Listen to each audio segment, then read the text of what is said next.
Good morning, everyone. Hey. I am a day late on this. Usually I do top fives on Tuesday, but it was an easier day for Joseph to come on yesterday. So we're gonna do top fives today, everything from hmm last week. And then Yep. we are going to talk about a couple books that came out this week. I hmm oh my god. Oh my god. I don't understand why people, okay, when I say people, I really just mean Drew from Comics Elite. Yeah, I'm gonna be real Oh, here. Is complaining about Poison Ivy. It was so fucking good. But we're gonna talk about that. We're gonna talk about John Kent, new book. And we're gonna do top fives, and then we've got some other news to go over later on in the yep. stream about there's been some pictures from Joker and from Penguin, and we've seen hmm Sophia. Oh my god. Sophia Oh my god. Maroney. Is it Maroney? Yeah, I'm pretty sure. Well, it can't It's be gotta Falcone. be. It can't It be could be Falco. Falcone. Well, in Gotham, they had Sophia, but I was thinking she was Falcone's daughter. I could be wrong. We'll look it up. We'll look it up. This is the quality you get here. This is the quality you get. But how are you this morning, Robert? I am doing good. How are you doing? Oh no, I it is am. Sophia Falcone. It is I Sophia knew Falcone. it. I freaking knew it. I And forgot. it's Oh yeah, played. Maloney is done by Clancy Brown. Yes, that's what it is. And it's played by the mother from How I Met Your Mother, Yep. which is awesome. Which is freaking awesome. But we'll take a look at that stuff a little bit later. We'll start off with top fives of the week. Do you have any honorable mentions? Yes, I do. DC Ruby number one. Ew. Why? First of all, you don't even watch Ruby, so why are you saying ew? Because Ruby, I don't know what Ruby is. Then why say ew if you don't know what it is? I don't know. I apparently pissed some people off yesterday when I said I don't like Teenage Mutant Ninja Turtles in my clip. And I was kidding, and I don't think people understand that. But yeah, so many people are so used to still saying you don't like it, I despite don't. some videos showing that you at least tolerate them. That's okay. That's okay. Bianca showed me all the iterations of April. I know now more than I did yesterday. I could I have am told proud to you say that that. too. I could have told you that too. It was so funny because I don't remember what I was talking to her about, but she's like, "Do you know all the iterations of April ever?" And I'm like, "How the fuck would I know that, lady?" Yeah, well, yeah. In fact, not all April, just like not all turtles are alike. It's similar to Hitchhiker's Guide to the Galaxy. The creators wanted to make it very clear that each version would be its own unique thing. They make that intentional. Oh my god. Pika said it's negative 13 degrees Celsius out here where I am. Why? Why are you walking outside? Negative 4 to 13 degrees. So Celsius. I'm yeah. American. Hold on. What is negative 4 degrees Celsius in Fahrenheit? It's negative almost 30 degrees. Pika, go inside. Pika, go inside. Stay inside. Holy shit. Turn on the heat and start a fire. You know, a fire in the fireplace. Oh my god, it's so bad. I forgot to say good morning to everyone. Yeah. Hold on. Yep. Black Phoenix, good morning. Raymond, Colin, good morning. Pika, get some fucking heat. Hurry. Good morning, James. I think I got you. Actually, let me get on. Good morning, Gary. Read all, and I'll share scans properly so people can see it. Oh God, why? Why would they want to see it? Okay, please. I'm just kidding. Go ahead. Okay, I'm getting it. Yep. Okay, there we go. Hold on. Cover's pretty. Oh, it is. It's a very good. Is that who did the cover? The cover was. Let me just look on the main book first. Oh,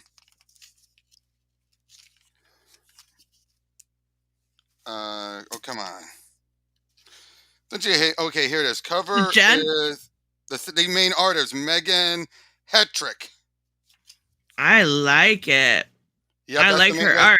That's the interior artist. And well, it opened up with Batman taking out a Grim, which, believe me, is a pretty impressive feat. And again, it's Batman. Wait, isn't Batman an actual Batman in this universe? This is the opposite. The Justice League Ruby one was the Justice League existing in the coming to be in the Ruby universe. In this case, it's Ruby and the Grim coming to the DC universe and changing the world as with their very presence. Gotcha. So this one is very different. So that's regular Batman taking out a Grim. But it turns out while they're there, the girls have been there for a while and already have a bunch of fans cosplaying as them. But it turns out while That's they're so there, cute. people are starting to gain what's known as a semblance, which is basically a equivalent of a superpower. In this case, a semblance is what it's called. Basically, it's their equivalent of a superpower. Like Ruby is really fast. Weiss, the one in white, can create constructs and has glyphs that she utilizes. Yang can get stronger for every damage she takes, and Blake can make shadow clones. That's awesome. But yeah, so eventually the girls, because of Batman being this creepy, the creepy guy he is, and scary guy he is, they think, oh, he must be a bad guy, leading to them attacking him. And good morning, Elon.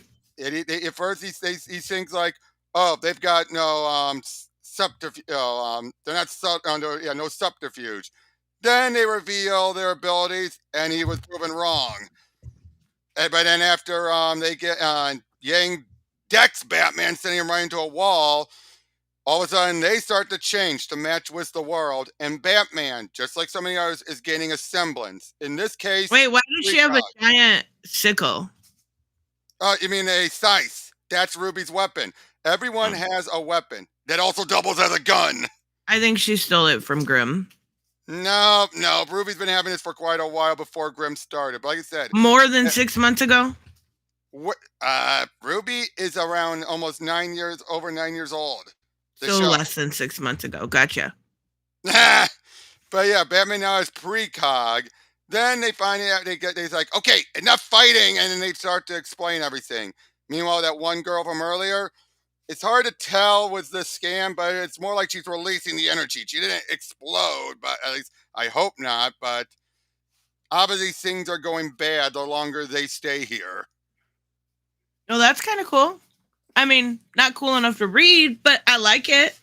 Yeah, and hey, Batman totally kicked their asses. I mean, why though? Aren't they friends? No. Again, this is a separate crossover. This is not the same crossover as before. Gotcha. Okay, something brand new. All right. Yep, and now that was my runner-up. This is my runner-up. Oh, what's your runner-up? Sorry. I gotta mention it just because it's the penultimate issue. It was good. We finally got some progression in Punchline. I'm hoping we get I was hoping this would sell well enough to get it to be an ongoing, but it does look like it's going to end next issue, which it was always stated to. I'm not saying that, but... What do you expect when Punchline's barely in it?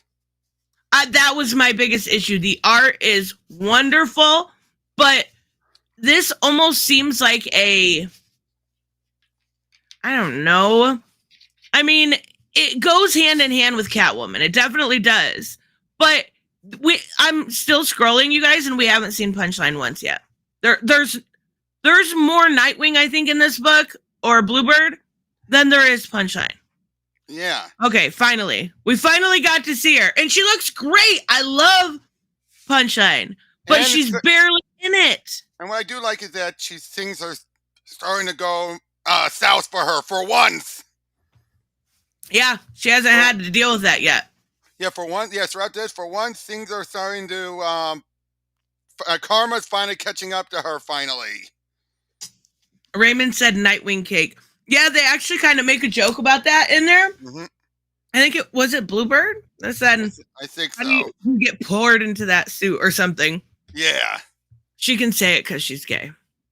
Eh. But yeah, there's barely any punchline in it. Wait. Or this Did they say Bluebird's gay? I thought she was bi at least. or bi, whatever.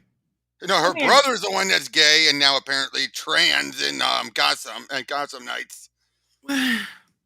Wait, so is Bluebird bi or is that just in my head? Let me check. I actually don't know. I know her brother's gay, but they never said she was.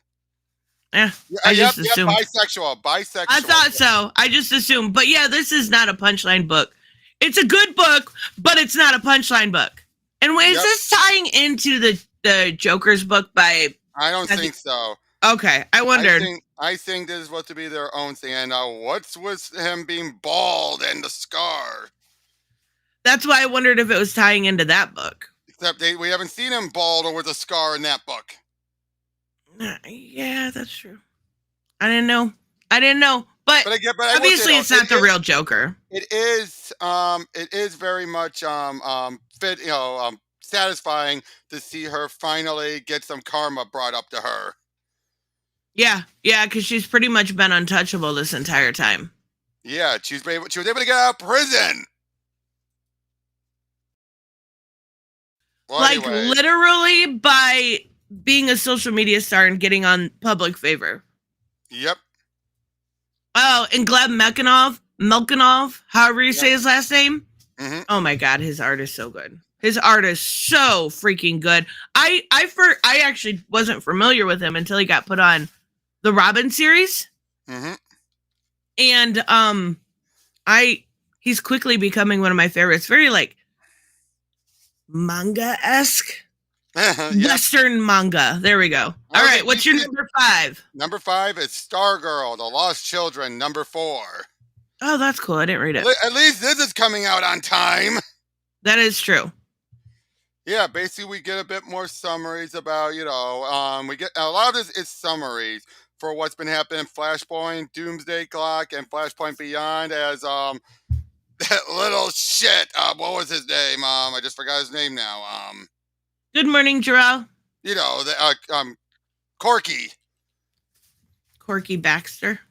Yeah, he's basically explaining everything about what Batman had done and how everyone got released, and basically saying they were all meant to go back to their own times properly, but because of circumstances that happened at the same time, they got. Was it Hourman?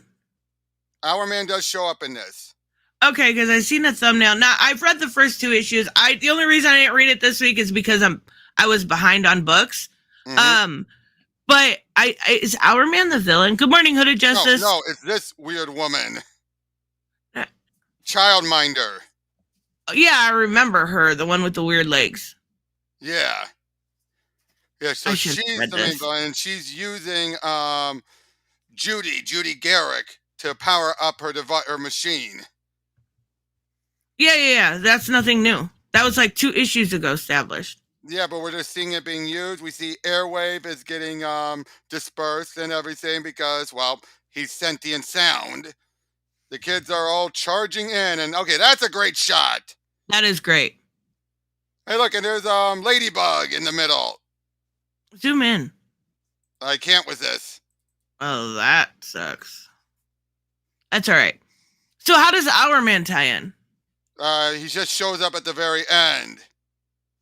Oh, so some dick was an asshole and put that on his thumbnail. Wow, mm-hmm. Jerk. So basically, if I remember right, this is a different Hourman, and yeah, they breached the timeline and the time stream to bring him. I mean, that's awesome. I need to catch up on it. Damn it. What for? We don't know, but yeah, and Todd Nowick is a great artist, but yeah.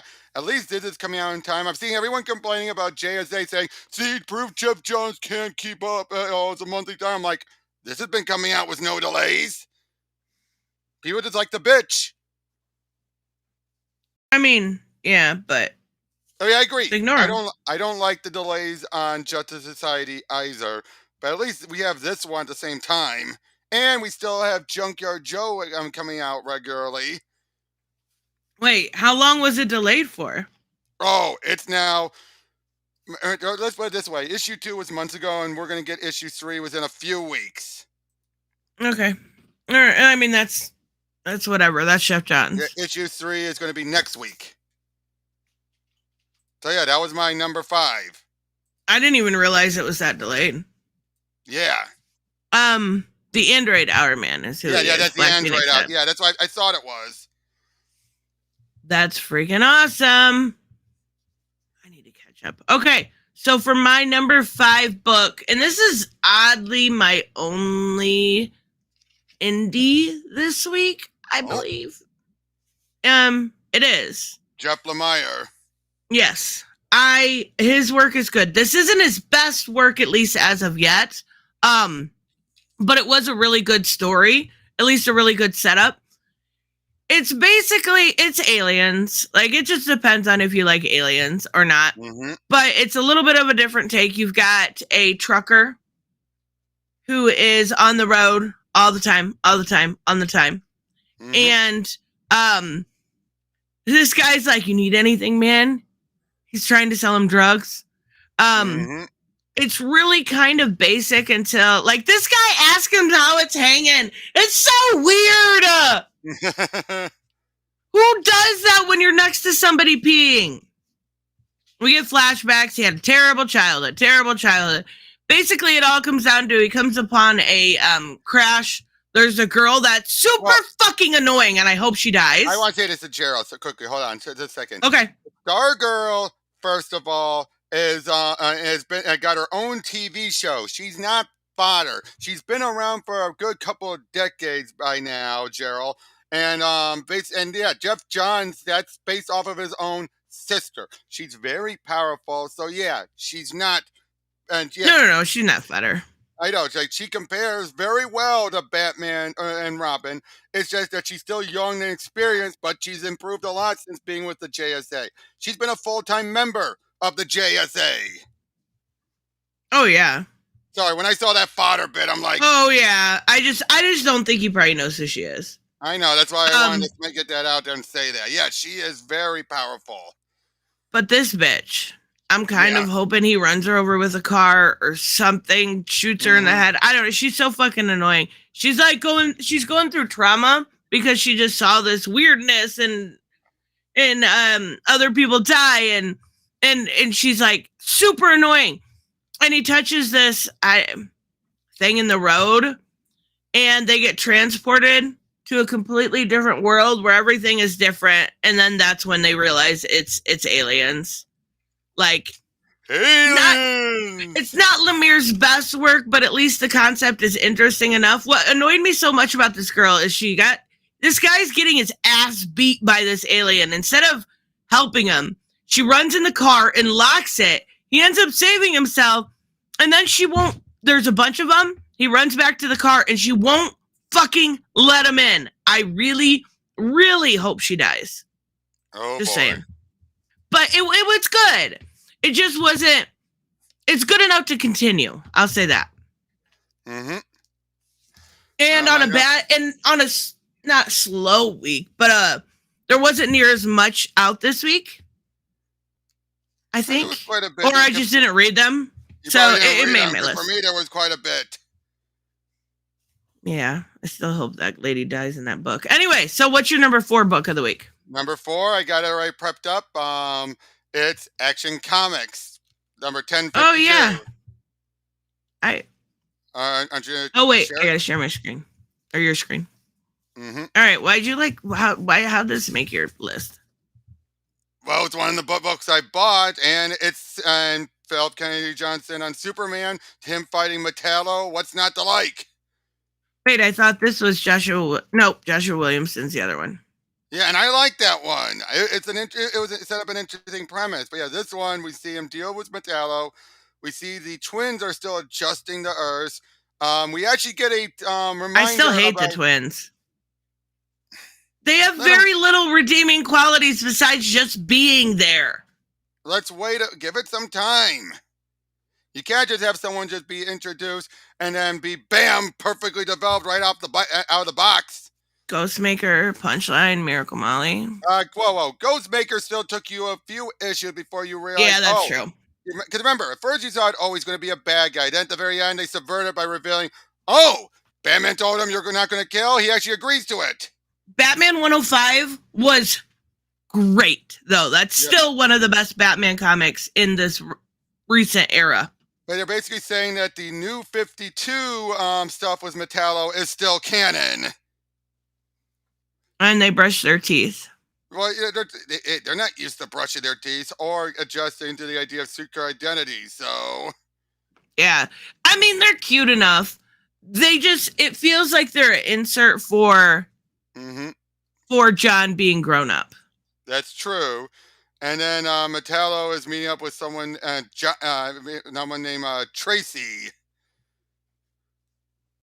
Tracy? No idea. Metallo. That's Metallo's sister. Yeah, you're right. That's his sister. You're right. But he says Tracy. What? You don't just say sister or brother. Right. You call them their first name. No, I know. No. Never mind. I know you're like Tracy. You were just like Tracy.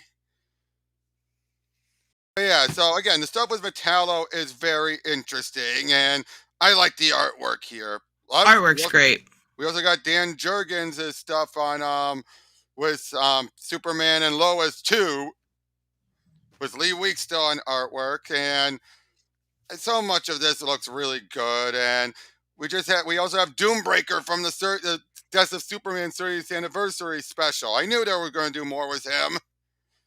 And then you have the stuff with... that's I'm not Jen Bartel. Leah Williams is the writer. No, I don't care about that. Who's the artist? Oh my God. The artist is... it's very obvious. Margaret... She did Immortal. Oh, yes, Margaret Savage. I love her. She looks like... she's very similar to like... Nicola Scott, maybe? I love it. Possibly. And Gerald, look, her power is high, but she's still inexperienced with it, all right? Don't be just trying to feel how important someone is by their power level. This isn't Dragon Ball Z, man. Bianca said, did I miss the teeth brushing? It was literally 2 panels. Yeah, but... Again, I'm still liking where this is going. I think we've got good stuff going on with Superman at the moment, and is it just continuing? And Omen. Omen what? Omen. Omen. Oh yeah, Omen. Yeah, we saw Omen there. Yeah. Did Margaret Savage do? Yeah, she did. That's why I like her so much. She did Bombshells. That explains a lot. Oh, geez. Yeah, he did. The funny thing is once I got the issue, I emailed him and I put, it was 2 fucking panels. This is why I don't trust you. Well, 2 pages in general with them in the bathroom, just figuring out their secret identities. But yeah. It was seriously. 2 panels where they were brushing their teeth and then they were having family time joking around about hair, and he was telling them a story and everything else. That's why I made a video a while ago, because I had gotten some pages from him and I regretted it afterwards. Now I learned my lesson. Yeah, because seriously, what is all I say? What? Yeah, no. Okay, so my number 4 is Dead Boy Detectives. Now, this, I do feel like you don't have to know these characters. But it's definitely a benefit if you're familiar with them or the Sandman universe. Right. And a lot of what they explain here is their backstory about what happened. Now, this was like right off the bat, I was like, Lord, this issue is going hard, because this woman's giving birth. It's a dead fetus. Or yeah. And I was like, holy shit, this is gonna be a hell of an issue. But it really wasn't. It really wasn't as dark as I thought it was gonna be. We finally get Thistly back, and she's being held captive, which is from Nightmare Country. Right. So we finally get some answers to how this all ties in together. I am curious how they're going to finish it. But we maybe this shouldn't have made my list. It's good, or but like, should have been a bit. You should have swapped this with Punchline or something. yeah, probably would have been smarter. It's good, but the entire time they're just trying to figure out how to wake up Charles, and this is where I say knowing Sorry, the when characters. you said Charles, given how you keep making a joke, I thought you said Coral. Coral, no Charles. I know that's the way you said it. Oh wait, what's Raven? I am shocked. Shocked. Well, not that shocked. They do. This is where I say you might need to know a little bit more, but you don't. Like, this is their backstory with Crystal Palace with happened a long time ago. And then we just get like, oh my god, for the first time ever, Pain has feelings. Pain, what the fuck is his name? Why did I just forget his name? You're Pain, yeah, I'm right. I thought I was crazy for a second. You're the one who knows this stuff more than I do. And he feels like he's basically betraying Charles. They find out where this totem thing is, and they end up getting somebody else killed. Like, there's a lot into this. This guy ends up dying by these like little fetus monsters. Fetus monsters. And the guy learns his lesson, and Charles is still sleeping. So, all right. We learn Chubba Guy here's backstory, how he had a terrible childhood and he got killed by a bully. That's why he acts the way he does. But the big thing we learned here is about Tanya, who both Charles and Pain had kind of liked, like had a crush on. We find out what. Whoa! You're a dick. Which one was it? Bane. We find out that the type of ghost she is curses everyone that gets close to her. Oh no. And now everyone around them is gonna die. Dun dun dun. And that's it. It is good. I feel like I'm underselling it. It is a very good story. But it's just what I told you is very simplistic of a much more convoluted story. Right. Well, wait. I forget what number we're on every single time. Number 3. My number 3 is Batman versus Robin number 5. Wow, all the way down at number 3. No, I'm just kidding. Well, what's your where do you have it on your list? I do. Which one is it? Number 2. Oh. What'd you think? I liked it. Although the fact that it's now been reduced to an epilogue for Lazarus Planet, when I'm like, really? Why did Lazarus Planet kind of supersede the initial main point of this video? It was always tied into Lazarus. No, it was always tied in. But hello, undead. Wait. Shush. Good morning, undead dragon hunting a cheese chicken for revenge. That's a mouthful. Albus, that you? Is that you, Albus? Maybe. Everyone's saying good morning, Albus, so I'm thinking that's Albus. Good morning, Albus. Wasn't this always tied into No, it was. But it was more the case of you had this mini, and then the end of issue 4 led into Lazarus Planet. But that ending kind of just veered off into Lazarus Planet. Lazarus Planet then became its own little divergence, and then it came back here. But I'm just saying that it started off as its own mini event, and then it just like, but now it's saying, oh, this is the epilogue to it. It's like, so what about the first 4 issues? Was it just a prelude and Lazarus Planet was the whole point? I mean, the biggest crime it has is we didn't get Alfred back, like promised. Yeah, agree, but at least he had a proper goodbye to Bruce. I mean, yeah, but it still sucks when he's been gone a very, very long time. There's no reason why they couldn't have figured out a way to bring him in.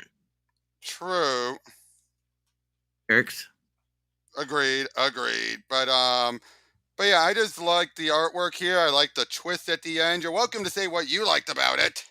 Yeah, I might as well talk about it now. Oh, and Monkey Prince. Monkey Prince was so good. I need to read Monkey Prince. I really, really do. I kept telling you to keep up with it. I know, but I had so much to read. I love Monkey Prince. He's fucking funny, and he's also like his little clone things. Oh yeah, well that was given to him more for my one that ties into the original Monkey Prince, which in issue 12 we find out. In both 11 and 12, we had found out that he was a clone of one of the usual hair clones, like here of from the original Monkey King. But for some reason, they still don't know why yet, he was able to separate and be reborn as a human. So he's not just a clone. He is the Monkey King as the Monkey Prince, though, but reborn, even though Monkey King is still in the Phantom Zone. But yeah, I liked him. I thought he did really good. I thought his tactics were smart, but what I thought was even, why are you guys mentioning food? You're not allowed to mention food. Now I'm hungry. I thought what was even smarter is I honestly thought that Damian was going along with the plan to sacrifice Bruce if need be. Right. It's Damian. I can't say he's above that. Right. But he ended up wanting to sacrifice himself, and I'm like, yeah, that was good. Yep. And then but I will say though, the final bit at the end was a little hokey, telling everyone give up a tiny bit of your soul and everything. It was good, but just a little hokey is all I'm saying. No, it wasn't. Was he Monkey King's son? Yeah, he is Monkey. Well, he's Monkey King's clone, but reborn in a human body. A human, some means we still don't know how. And thus, he is the son. So he was a clone that actually was reborn and gained its own life. Gotcha. Okay, that makes sense. The ending does rush a little. It's like Batman's alive, they hug. Oh, that's the end. Oh, so he's wrong. It's not hokey. Well, okay, no, I just. And I'll tell you why when we get to my number 2. Just because I say hokey doesn't mean you're wrong. Hokey's not a bad thing. It's adorable. Oh no, it's still good. I said, hey, I'm not denying that. It is good. But good can still be hokey. That's all I'm saying. I need to look up the definition of hokey. Hokey pokey. Hokey means mawkishly sentimental, noticeably contrived. It is not contrived. It is a little like we can give up a little bit of our soul. It's so cute, though. That's what I meant, though. So see, I'm matching the definition. It's hokey, but it's a good. I'll give you that. It's a good hokey. That's fair. Again, at least it's not the hokey pokey. That's true. Okay, so for my number 3 from last week, which is odd to me because I have been dipping on and off of this book, but I am staying on it now because it has gotten so fucking good. I went and back through some of the other stuff. Detective Comics by 1069 by Ram V. Holy crap! How is this not on your list? Honestly. You're right. It should have been on my list. You're right, but wait until you see what my next 2 are. That's fair, but oh my god, we got other things quickly. I've swapped my number 1 and number 2 on my list. I rethought it over. Well, this one is it's actually tying in here. If you guys remember, oh my god, Arkham New World Order. Arkham, what was it called? Arkham Asylum, New World Order, Arkham. Something like that. With Dr. Joy Acosta, and she was the psychologist, and she was taking care of the inmates that had gotten out of Arkham Asylum. This ties into that. So it's a bit of a deep cut. You've got Arkham City, the Order of the World. Thank you. Order of the World, right. I just found that. It is, I love that book. That's a good one. Maybe that'll be my pick for book club next month. But it ties into that. So we get 10-Eyed Man. And and I said this, I think, in a previous stream. I had thought for some reason that, good morning, Michael. I had thought for some reason that Two-Face was going through that reformation stage. Obviously not. Like, no, obvious. But look at this art. Holy hell. It is wonderful. And Dexter Soy comes back for a couple pages. One of my all-time favorite artists. Yep. I know he's Raymond's all-time. He's so good. Dexter Soy is... I wish they would give him an exclusive, but it'll never happen. I love this page right here. Two-Face going full fucking villain. Mm-hmm. And, okay, this did confuse me for a second. Because Bruce is clearly, like, sleeping, right? He's knocked out. Right. And then all of a sudden he's fighting people, so I was confused for a second, but it's fine. I actually do not like this. Oh, what are they? What is their last name? It starts with an A.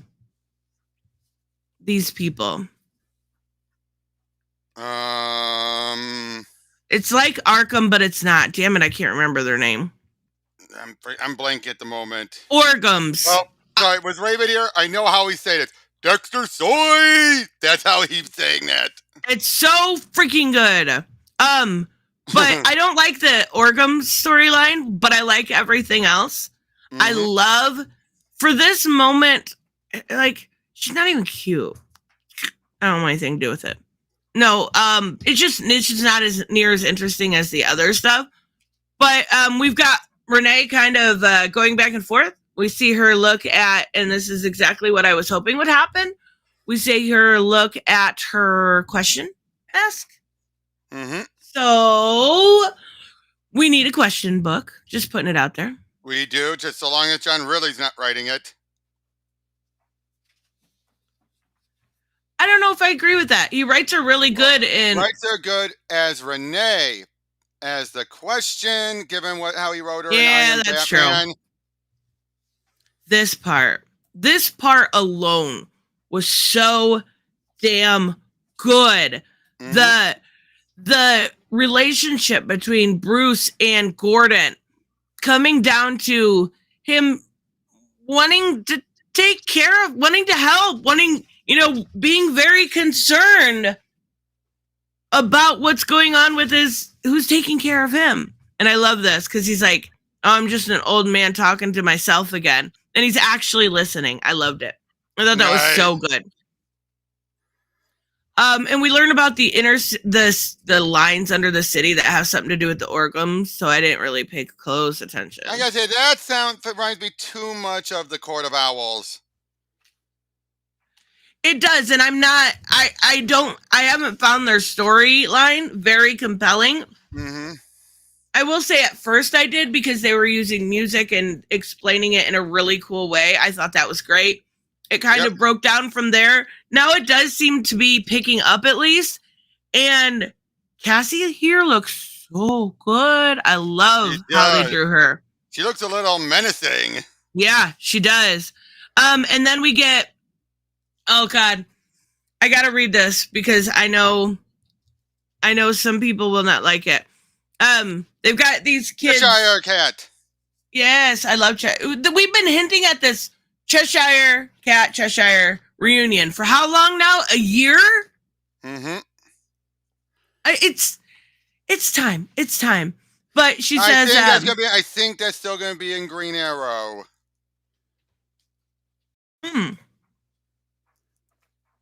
When does that come out? Hold on. Let me check.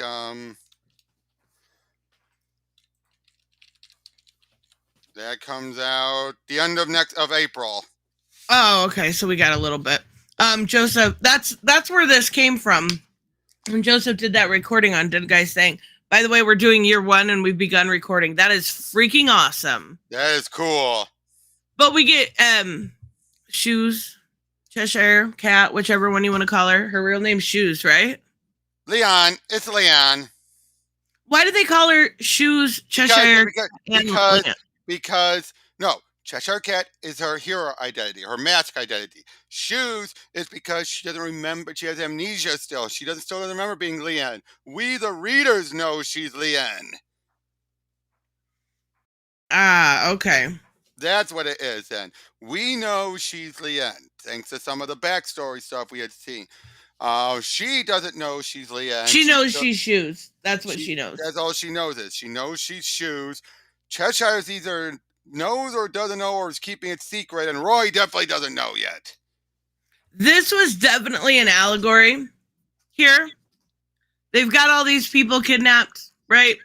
And she's like, they've been demonizing people like us for so long, before they even had us engaged on here. What power level is April O'Neil? Depending on your version, actually. There's some version where she actually is a competent fighter.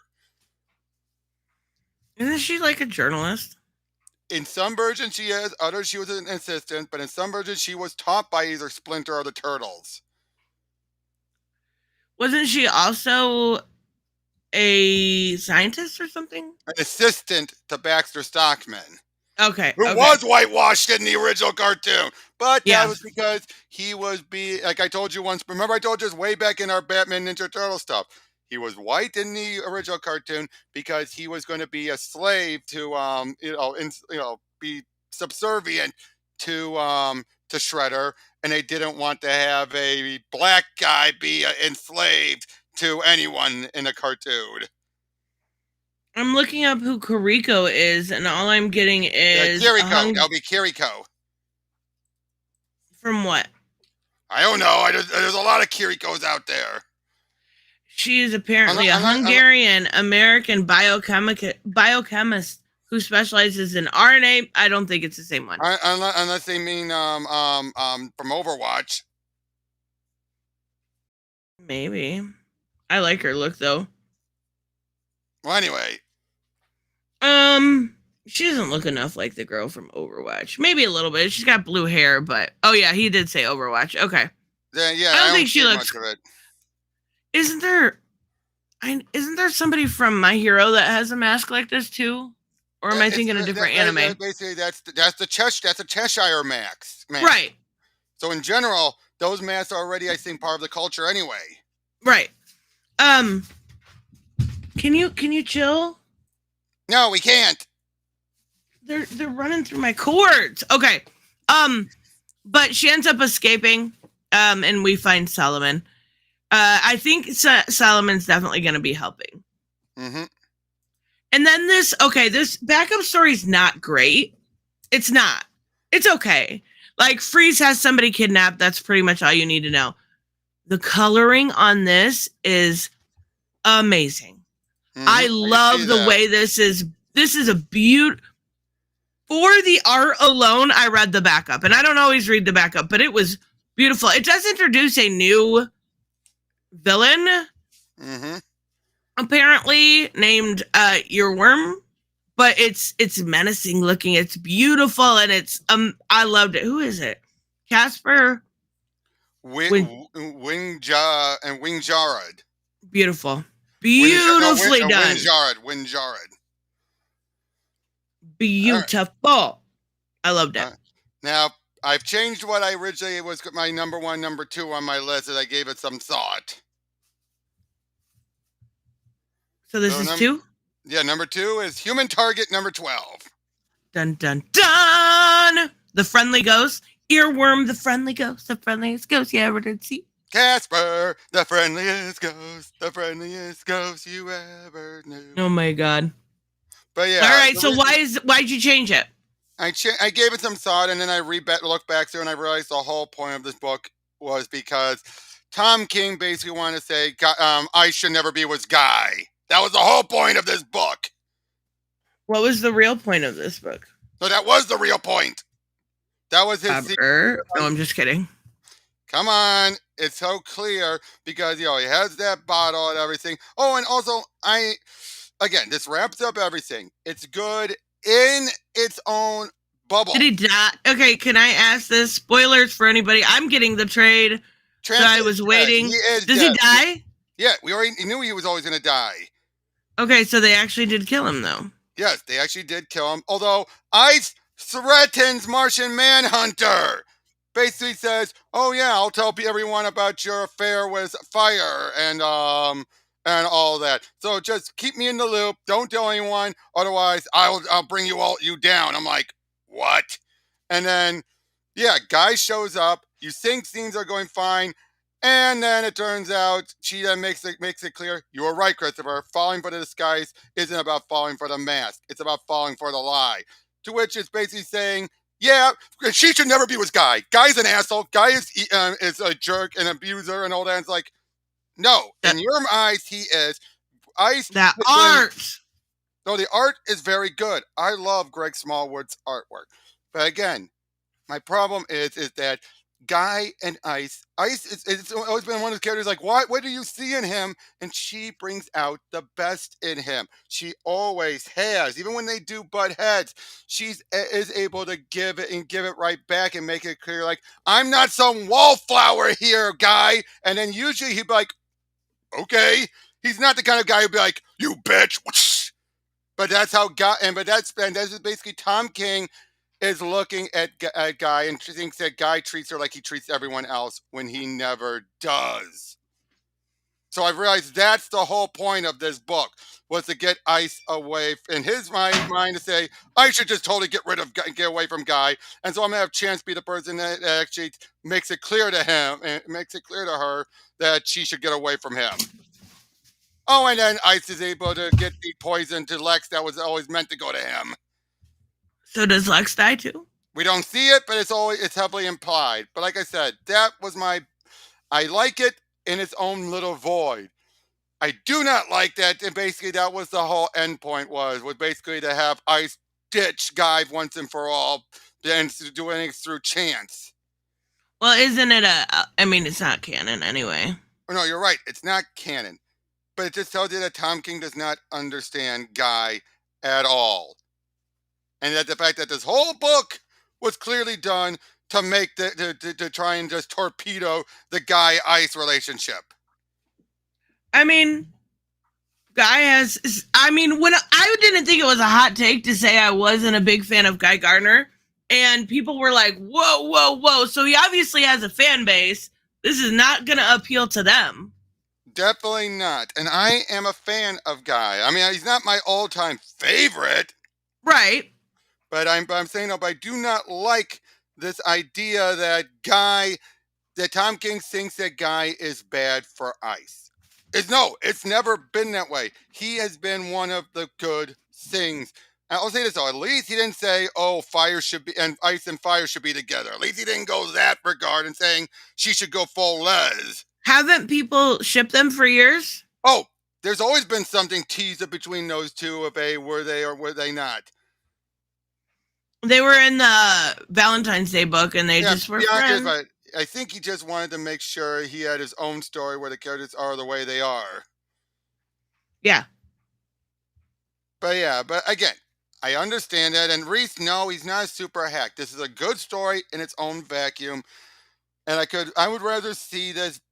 It's like the Velma thing. It would work better if it wasn't these characters where it's clearly he doesn't get the characters the way he thinks he does.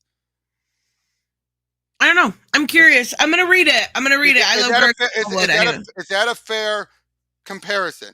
It's like with Velma. Not for the Tom King I know. No, I'm just saying in this regard with this story. And again, the way Ice was saying to Jean, the fact that Jean had an affair with Fire and all that stuff like that just does not fit their characters at all. I mean, maybe. Michael said Caspar Wingard did Homesick Pilots. That actually makes sense. Different colorist, you can tell, but that actually makes a lot of sense. I know. In your opinion, he's a hack. In your opinion, he's a hack. Oh, Tom King has some great books, and Reese knows it. He's just never read them before. Even he writes this shit. You mean everything?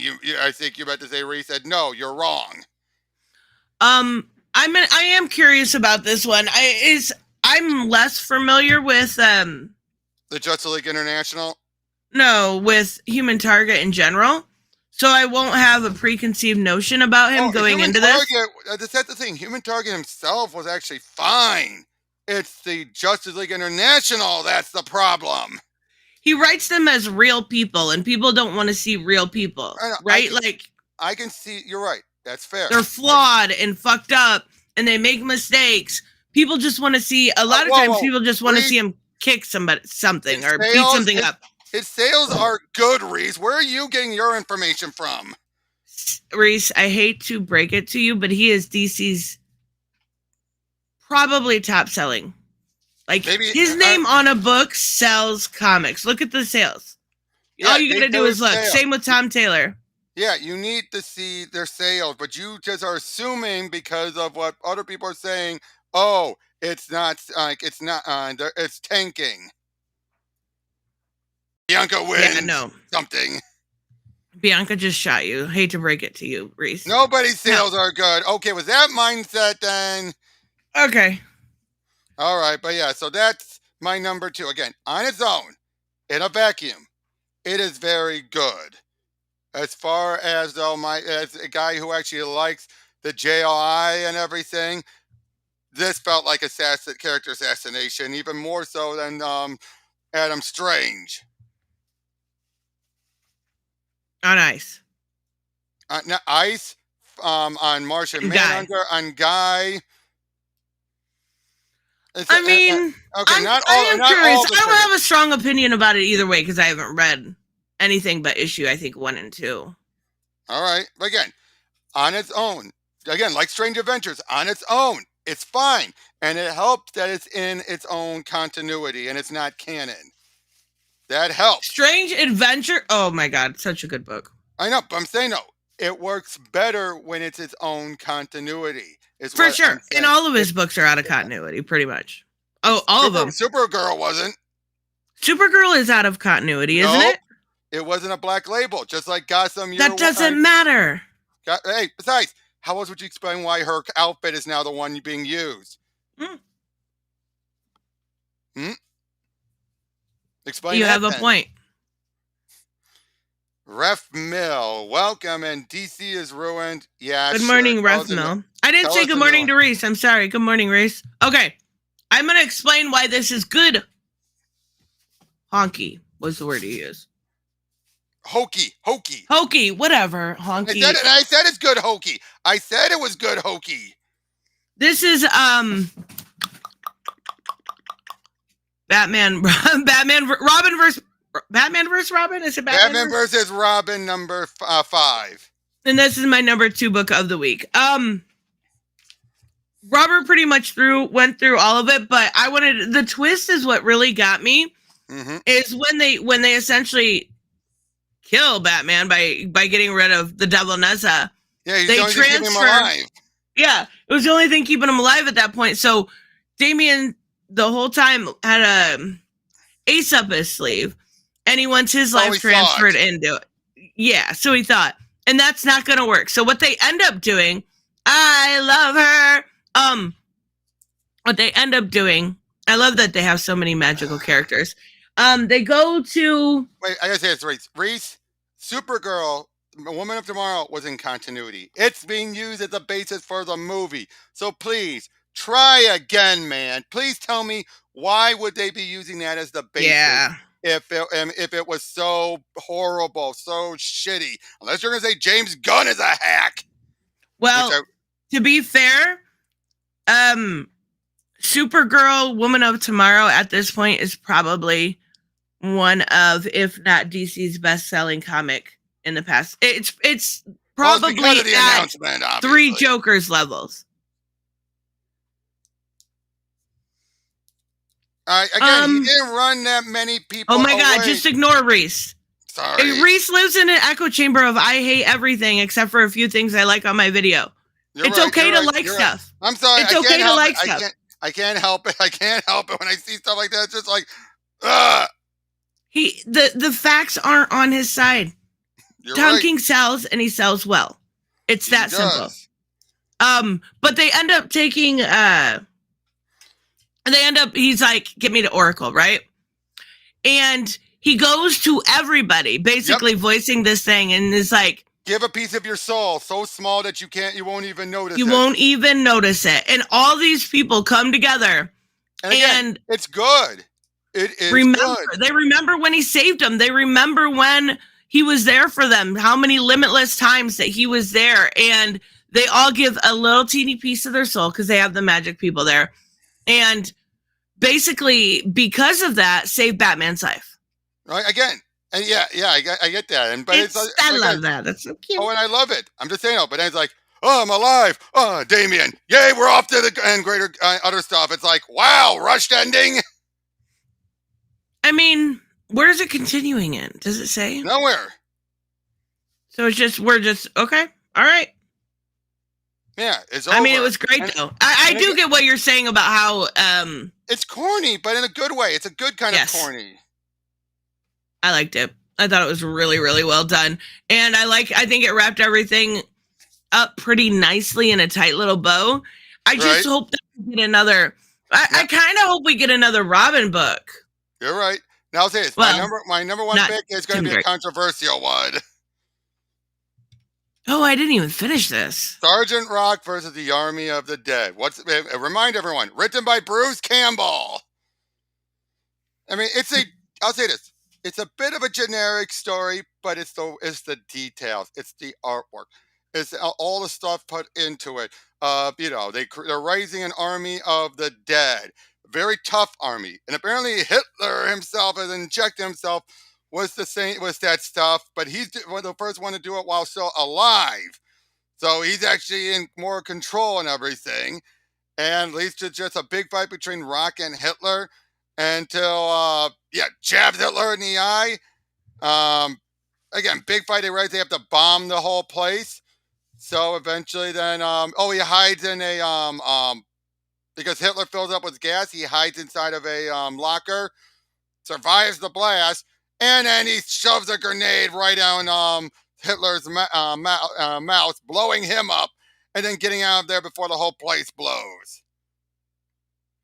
See, I did not finish this. I got the first 3 issues, and I kind of gave up on it because it seemed like it got to a point where it was like the same story over and over. It's very decompressed. It is. But and then we set up with him with the creature commandos. Or at least what it's implied to be. That they're going to want him to deal with did they really put that in there? That's awesome. Yeah, well, they say the Division of Anomalous Phenomena. That is so cool. I like that. Yep. And again, this is Bruce Campbell. He doesn't have a co-writer. This is him writing this all on his own. That is freaking awesome. That says a lot, because look how many times we've had other creators, like act celebrities and all that stuff. They usually need a co-writer to help them out because they don't know how to write comics. Right. Bruce did this all on his own, solo. Unless there's some secret ghostwriter we don't know about. I don't think so. And that's why I give the chin major props. And again, Eduardo Risso's artwork. It's over now, right? Yeah, this is the last issue. I should have finished it, I suppose, but the first 3 issues felt they were going over and over. It's very, like I said, it's very decompressed. Was a story that could have been done in 3 issues or whatnot. Yeah. But it was still worth it because of the amount of detail that Bruce put into it all. And again, the artwork as well saves it. Really, really good. And again, just this moment of boom! Bye-bye, Fuhrer. That's awesome. I'll tell the boys he said hello. I almost feel like Bruce wrote this so he could be Sergeant Rock. I would not be surprised. Oh boy, I hope that he's the one cast as Sergeant Rock for the Creature Commandos.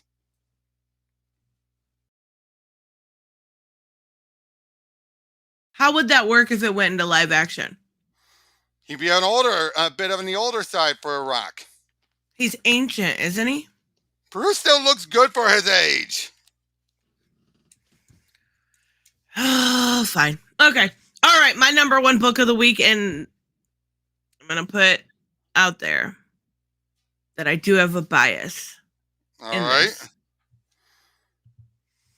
Harley Quinn 27. Her last issue. I had to. Stephanie's last issue. And the way she ends it, 27 issues. Now, I'm not going to lie. I am very much so excited to see what Tini Howard can do because she is fucking killing it on Catwoman. And I'm actually surprised that her Catwoman is selling better than Ron V's did. That blows my mind. It's the variant. The variants are gorgeous. But that's the reason why. It's the variant covers. They're utilizing that to boost the sales. Gorgeous. And then I think they got Sweeney Boo for art coming up, I think, on this. And that's awesome. I can't wait. But this is basically what Harley's been going through is like a multiversal fight. She was murdered a while back. Yep. Kevin brought her back, and now she was trying to figure out who murdered her. We find out it was the Harley Who Laughs. We see her teamed up with Old Lady Harley. I freaking love Old Lady Harley. She's great. And then we get Ivy Who Laughs. Yes. We'll get there. But we got all the Harleys, like all different types of Harley, and they have one thing in common. This is somebody's Ivy. It actually doesn't say who it is.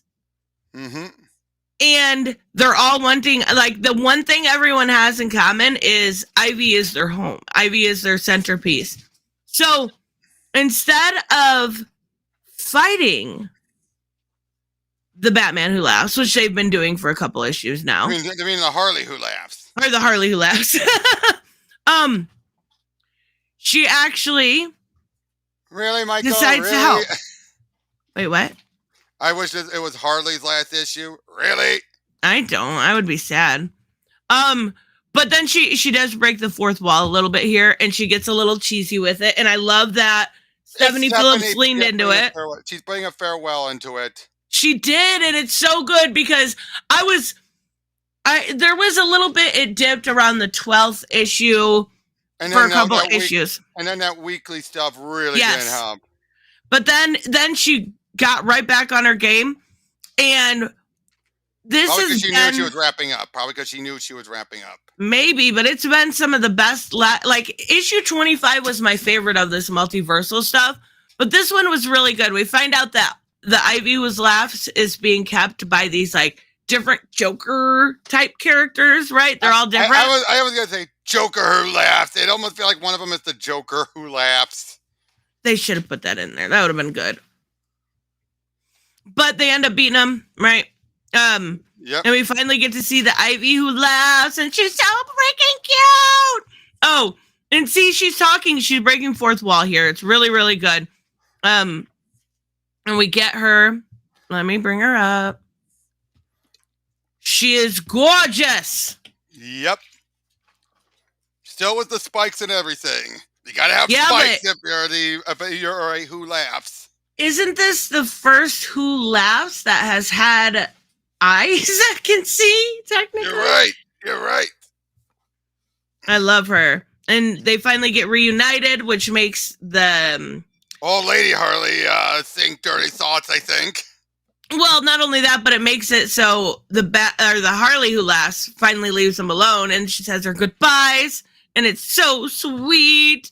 And that's just where she figures out that, you know, every single one of those Harleys had one thing in common. Even if they were mermaid Harleys, their home was Ivy, and that's what she wants to find. But this part, Pikachu, I'm saying I was joking.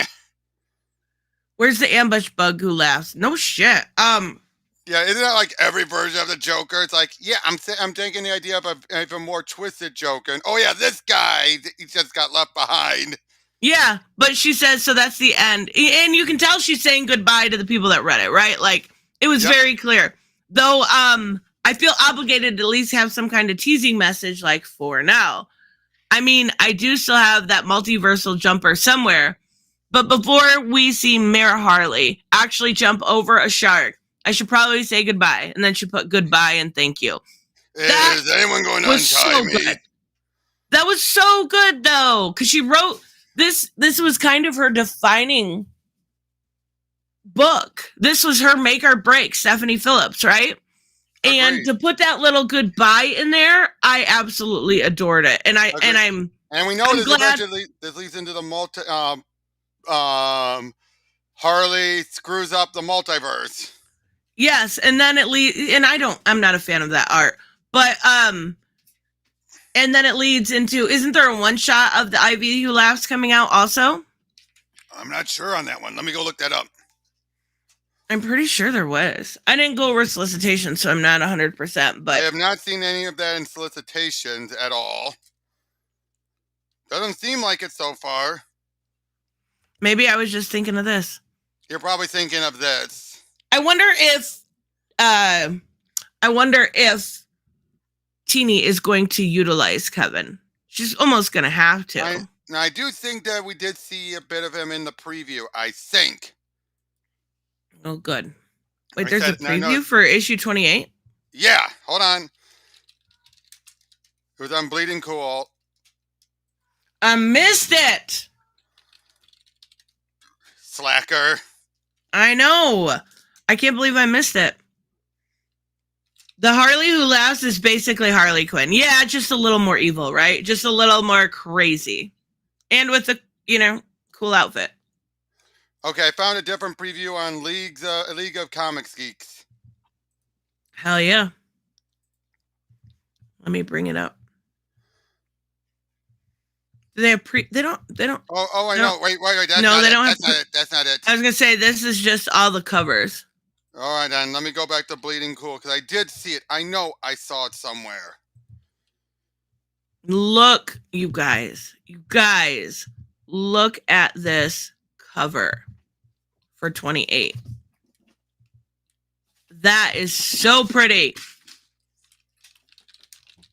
That is so pretty. I can't believe they're not having some of the same cover artists that did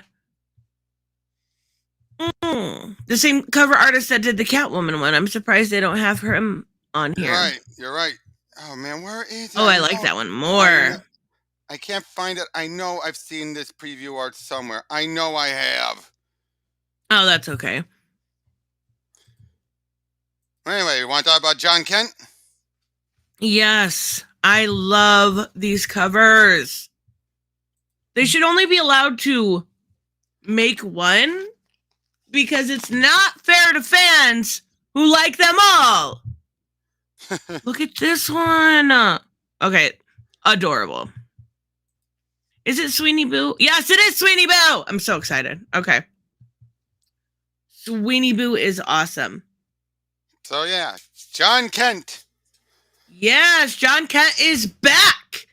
And Back in the saddle Tom again. Taylor is not only he's tying in not just Injustice but Earth 2 as well. Beyond just the Val Zod Superman. He brought in the Red Tornado Lois. I know. That was so cool. Okay, let me bring it up, guys. I should have had yeah, this is again quality you get here. I can do it if you want. No, because you can't zoom.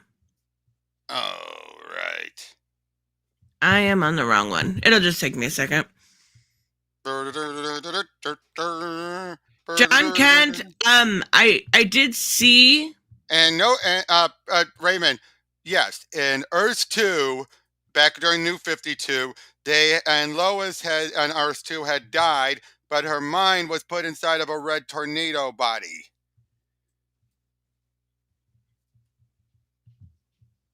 And they brought her back, and Lois was shocked. Shocked, I tell you.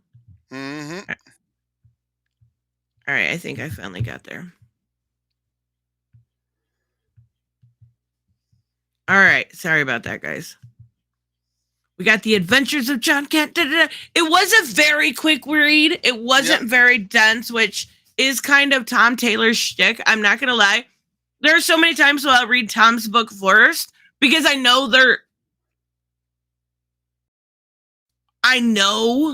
not oversaturated, sometimes to his detriment, but I know they're quick reads.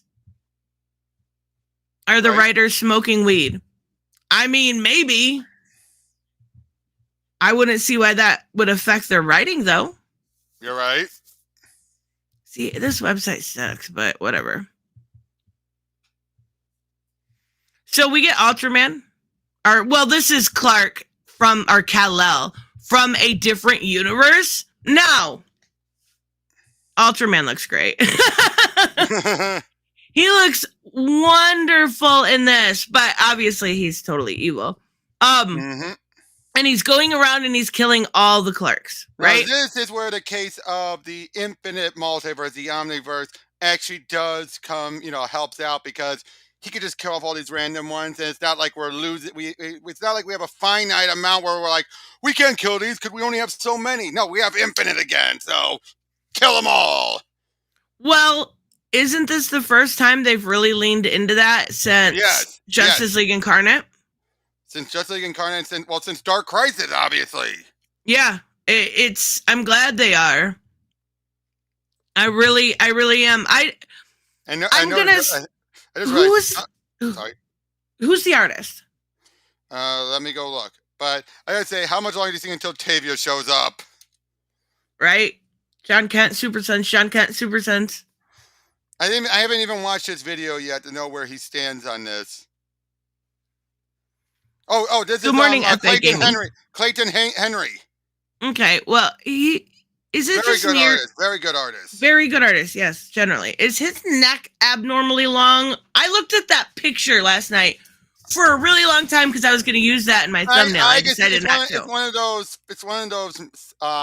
forgivable mess ups some artists do when they give them like a neck thing like that. Sometimes they forget how long the neck is going to look when they do that. I feel like he looks really skinny too. Like, I know he's a kid. He's not a kid, but he's young. Yeah, Raymond. This is a 3-way crossover between the main DCU, Earth 2, and Injustice. But yes. I do like how but the fact that Jay is clearly getting miserable. I know. I felt bad because now John's so excited. He has his secret identity back ever since Action Comics. And he doesn't. He still doesn't. Yeah, I know, but at the same time, I do like the twist, though, that Jay, because he's shown the public affection to Superman, everyone, and because John didn't even have the identity, everyone knows that Jay is with Superman. But that's why they're like, why are you with this kid? Gary just confirmed that John Kent has a big dick. He just said his hands. That's the joke, Robert. Oh my God. Okay, but he ends up the sky is falling. The sky is falling, right?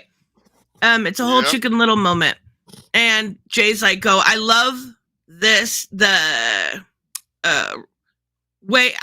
What is that word? The way it's drawn, but how it's coming from the sky. Composition. The angle." Yes, I love the angle. That the short of it, I love the angle that they do this at. It looks really good. But that's all we see from Jay. Mm-hmm. And then we get the stuff with the lightning powers then. Okay, he's still up. Never mind. I got confused for a minute. Looks so freaking pretty the way the colorist did the green off of him. Pika. When did that Ultraman die? Everyone, you keep on saying that Ultraman died. When did that Ultraman die? The Ultraman that tortured John. He didn't die. Yeah, Pika keeps on saying he died. It's like, when? I mean, I don't know that he died. I didn't see that. I don't remember that. To be fair, I was very much so out of Bendis run. Yes, but I mean, yes, there was the crime syndicate died during Dark Crisis, but was reborn. But they made it clear that it's not a case where they've redid it. I love how he's using his powers here, and he's, explaining how important it is for all the people involved. But then this is where we get this flash of this new power from the Lazarus planet. So I'm actually glad to see that meant something. And it's continuing over. He's getting, the electric blue power. Yep. And which was made clear it was permanent. Even that one guy he was dealing with in that story, it actually was permanent. He just lied to John. Well, so are all of them permanent? Yes, anyone who's been changed by the Lazarus Oh, Ring, it is permanent. Again, that one guy from that John was dealing with who said it wasn't, he lied. all right. Well, that's fair. I like it a little bit more because it actually has consequences. Death metal. Mhm. The Ultraman died in death metal. Yeah, again, again, and Pika. Wait, isn't death metal kind of wiped after Yeah, the ending? Pika. At the end of that, sometimes when you have something like that happen where that world is wiped out, sometimes it comes back with it's the same crime syndicate. Especially if we didn't since all we saw was night and it was Owlman there and showing it all. So clearly, it's easier to say He's not after wrong though, but yeah, I get what he's saying now at least. Yeah, I get what he's saying too. But I thought this was injustice. Why does this one get affected by? No, No, Bianca. Bianca. They're going to be dealing with the injustice Earths later, not yet. Yes, they're gonna go to. It seems like they're gonna be going to a couple different Earths, and one Yeah. of them is Injustice, which I am so excited to see. Right, but anyway, but yeah, then we have Val-Zod show up. Basically, what happens is he's talking to Oracle, which I love that he's using Oracle. I love that he's leaning into the Titan stuff. I love all of that. But somebody else is also helping all these are all satellites that are just randomly falling. Yep. And like I said, it was Val-Zod that's helping. It was Val-Zod. And it looks so good. That looks great from Clayton Henry. It just and it's been so long since we've seen Val-Zod, like not since Flash Forward. No, even then, not even then. I think it was Earth 2 Society was the last time we've seen Val-Zod. Yeah, what isn't he in Flash Forward? No, that was Calvin Ellis again. Yeah, okay, so it's been a very long time. I hate to say that. It's easy to, when you have two black Superman, it's sometimes easy to forget, like, wait. Wow, wait. Robert. I don't know. I mean, because I'm thinking, I'm kidding. I'm kidding. How do I say it without putting my foot in my mouth? You don't. Yeah. You just say, oops, I mixed them up. But yeah, but Mr. Terrific, reminding us of their tie-in was that, because he was involved with Earth 2 back then. Yeah, and I love that they use him as the person to go to explain it, because he's the only one who knows. And I'll say this. The only last time we saw anyone from Earth 2 was at the very end of Joshua Williamson's run when we had Earth 2 Jay Garrick show up. Yes. And so apparently someone is hunting, Ultraman is hunting down Kal-Els. And they came here while Clark is gone so they can actually say, because they know Clark would disapprove and then get killed. They waited till he was off of Earth. Hey, Raymond. And obviously... It has not been revoked, all right, Raymond? I got mixed up. They obviously, like Lois obviously is completely against it. Ultraman is the person that literally tortured him. Tortured this child for years. Took years of his life away, his childhood away. She's like, no way. Especially because she probably blames herself, too, because it's her own fault that it happened. Yeah, it is a little bit of Lois's fault. It's Benda's fault that it happened.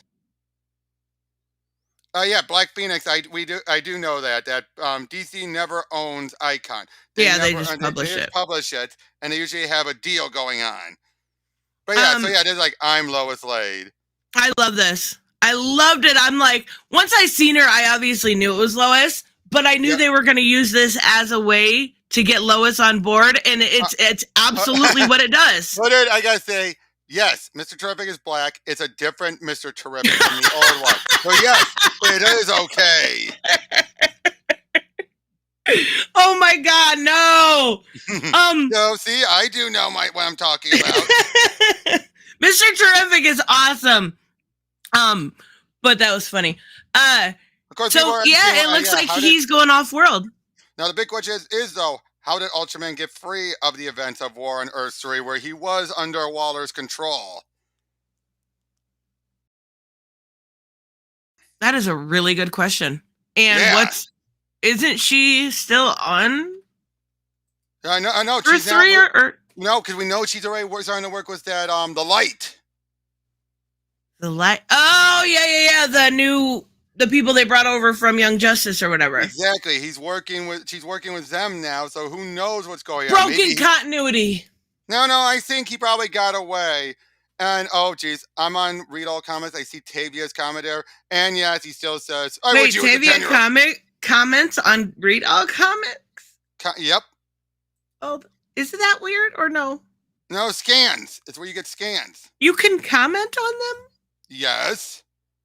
At least on Read All Comics, you can. I did not know that. But he at least said, okay, here's what he said. And personally for me, I'd rather have Jonathan Samuel Kent Stewart as his little 10-year-old self. But at this point, oh my God, really? We had no idea. That ship has sailed, which sucks, at least in my opinion. So at least he's starting to come to grips.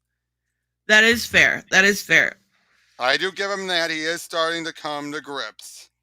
I am very curious how this ends out, because it looks like he's gonna go off world and face Ultraman maybe next time, and then he's gonna have to follow him around to worlds. But when this storyline originally first came out, was there not a storyline like this in Smallville? Am I crazy? In Smallville, what do you mean? I've read this story. I've seen this story before. The one where where somebody is killing all of the Clarks. I know I have. Oh, that was in Superman. Peter Tomasi Superman. Okay, then why are we doing it again with John? No. I'm not against it. I'm just saying. First of all, it wasn't even then. No, it wasn't a kid that I'm killing them. They were being abducted. But I think they're doing that here because you need a story that raises the stakes, obviously, and obviously having him hunt them down makes sense. You need, for some reason, to get John to have to get involved with it, but not have Clark involved. Again, it's a matter of what kind of story can fit that. You know, what the end results you want and still fit. I mean, yeah, that's fair. I feel like I've read this story quite a few times, or it's the basic premise, but it's going to be the execution that's going to be different. And the fact that we're going to also have Injustice Superman, which Injustice Superman versus Ultraman, that's going to be an interesting fight. I don't know how they're going to do that, but I am so fucking excited to see it. Agreed. I also wanted to, before we move on to news, I wanted to give, because I just posted this yesterday. It is not, how do I say this? There are a lot of times I post stuff just to see people's reaction, right? Because you can tell when people are genuine.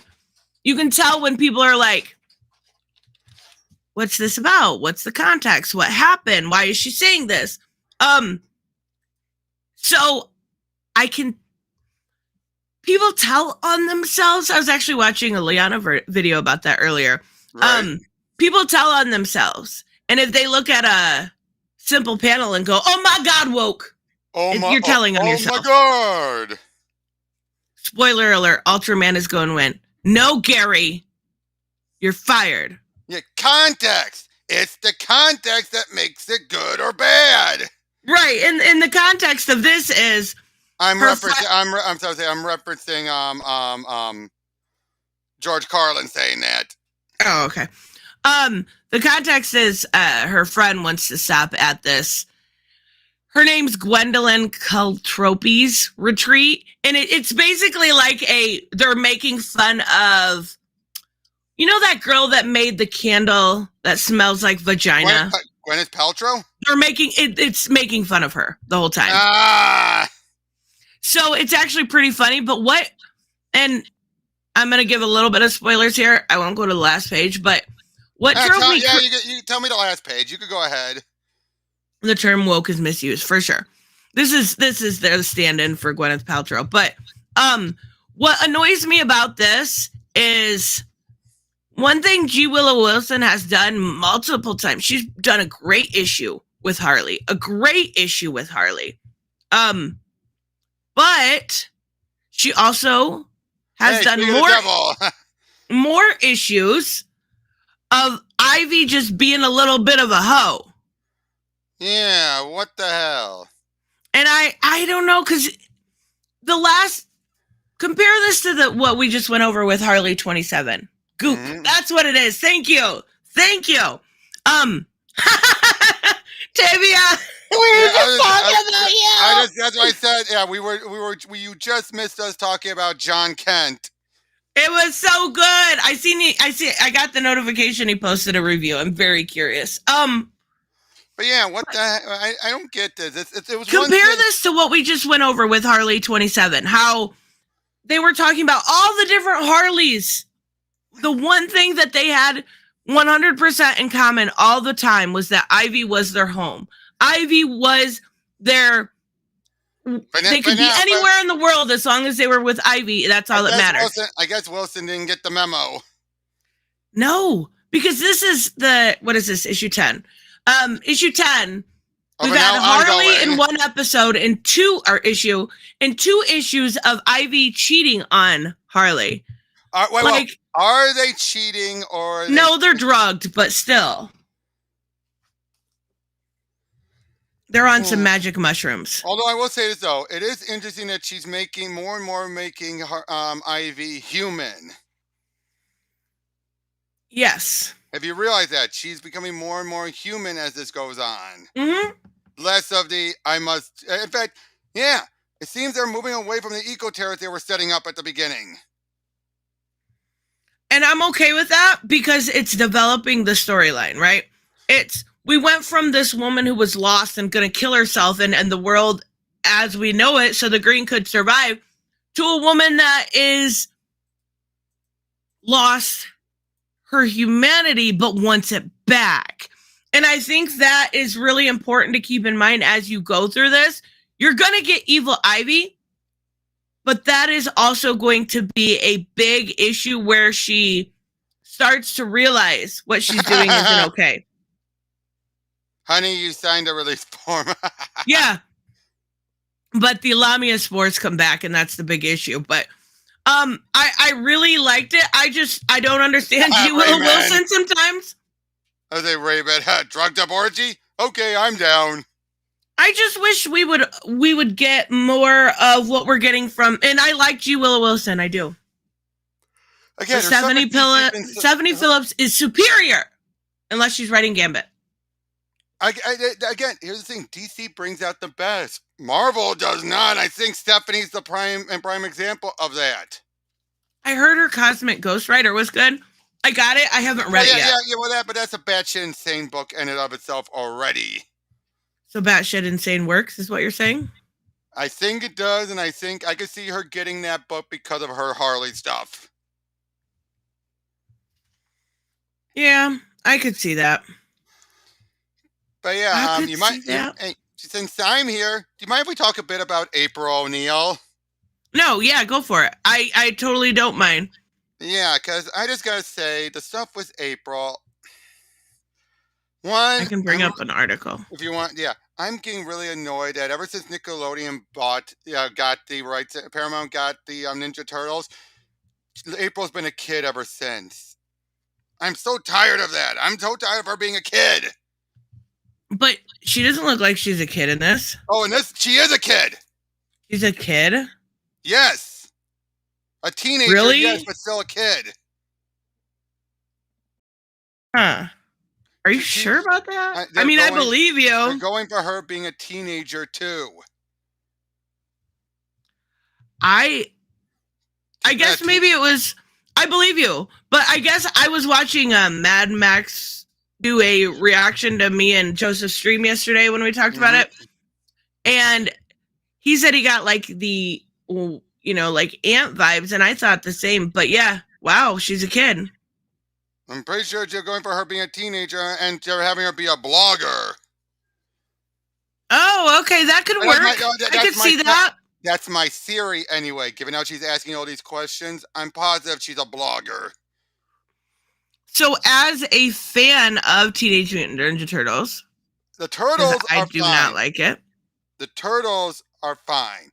April, I gotta say this. Someone put it best.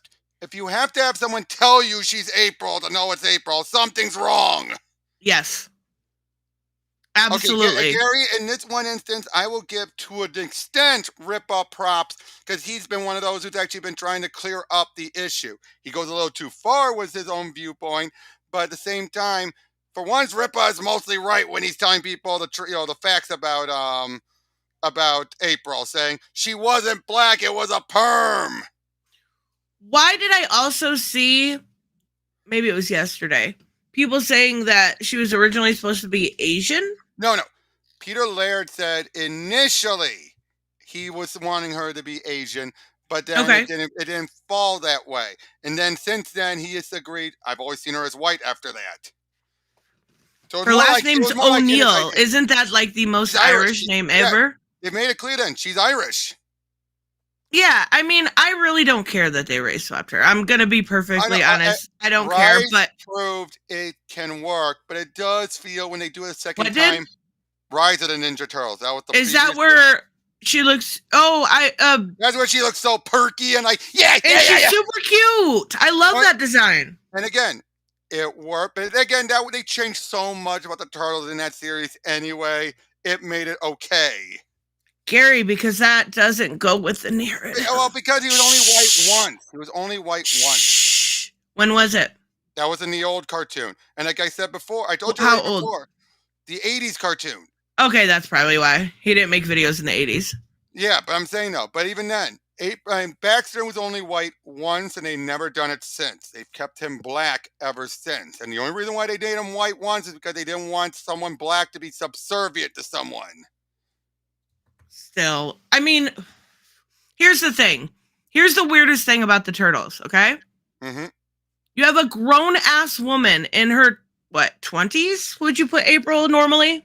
At best, yes. It depends on the version. Heck, Hanging I'll put out it- with 13-year-old boys. Actually, it's up in the air how young or how old the turtles are. I always saw them as more like 16, 17. Maybe. Oh yeah, Raymond's right here as well. People saying, "Oh, it's Ginger side." It's not Ginger side. She's been brunette more than she has been a redhead. Yeah. I didn't look at it as that, and I know. But the problem I know Saggy made a joke and people took her seriously.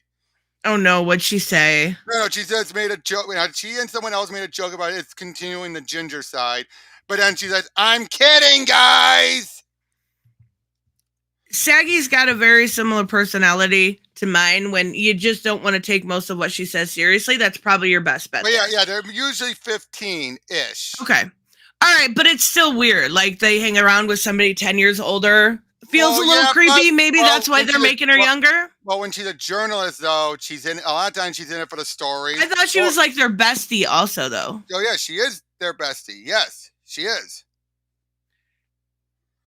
Not a little weird? True. Again, but they play it.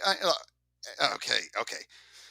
But still, I'm just saying. No, but was this, like I said, the fact that you need someone to tell you that's April, that's wrong. That is wrong. Yeah, because yesterday when I had Joseph on, he was literally like, I didn't see her in the trailer before, and I was like, okay, I'll show you. Yeah. He had no idea. And I can tell, she's got the yellow jacket there a little bit. I had to, I wasn't even for sure that was confirmed April. There is nothing wrong with the race swap. Let me make this clear. I am not racist by saying I don't care for the design. I agree. There's nothing wrong with the race swap. Rise showed it can work. And I say that so long, April's one of those characters who's not, despite what people say, she's not defined by her whiteness. No. So that doesn't bother me. She's defined by being relatively attractive. That is part of it with her. I will say that. That is one of the things with her, and being the turtle's friend.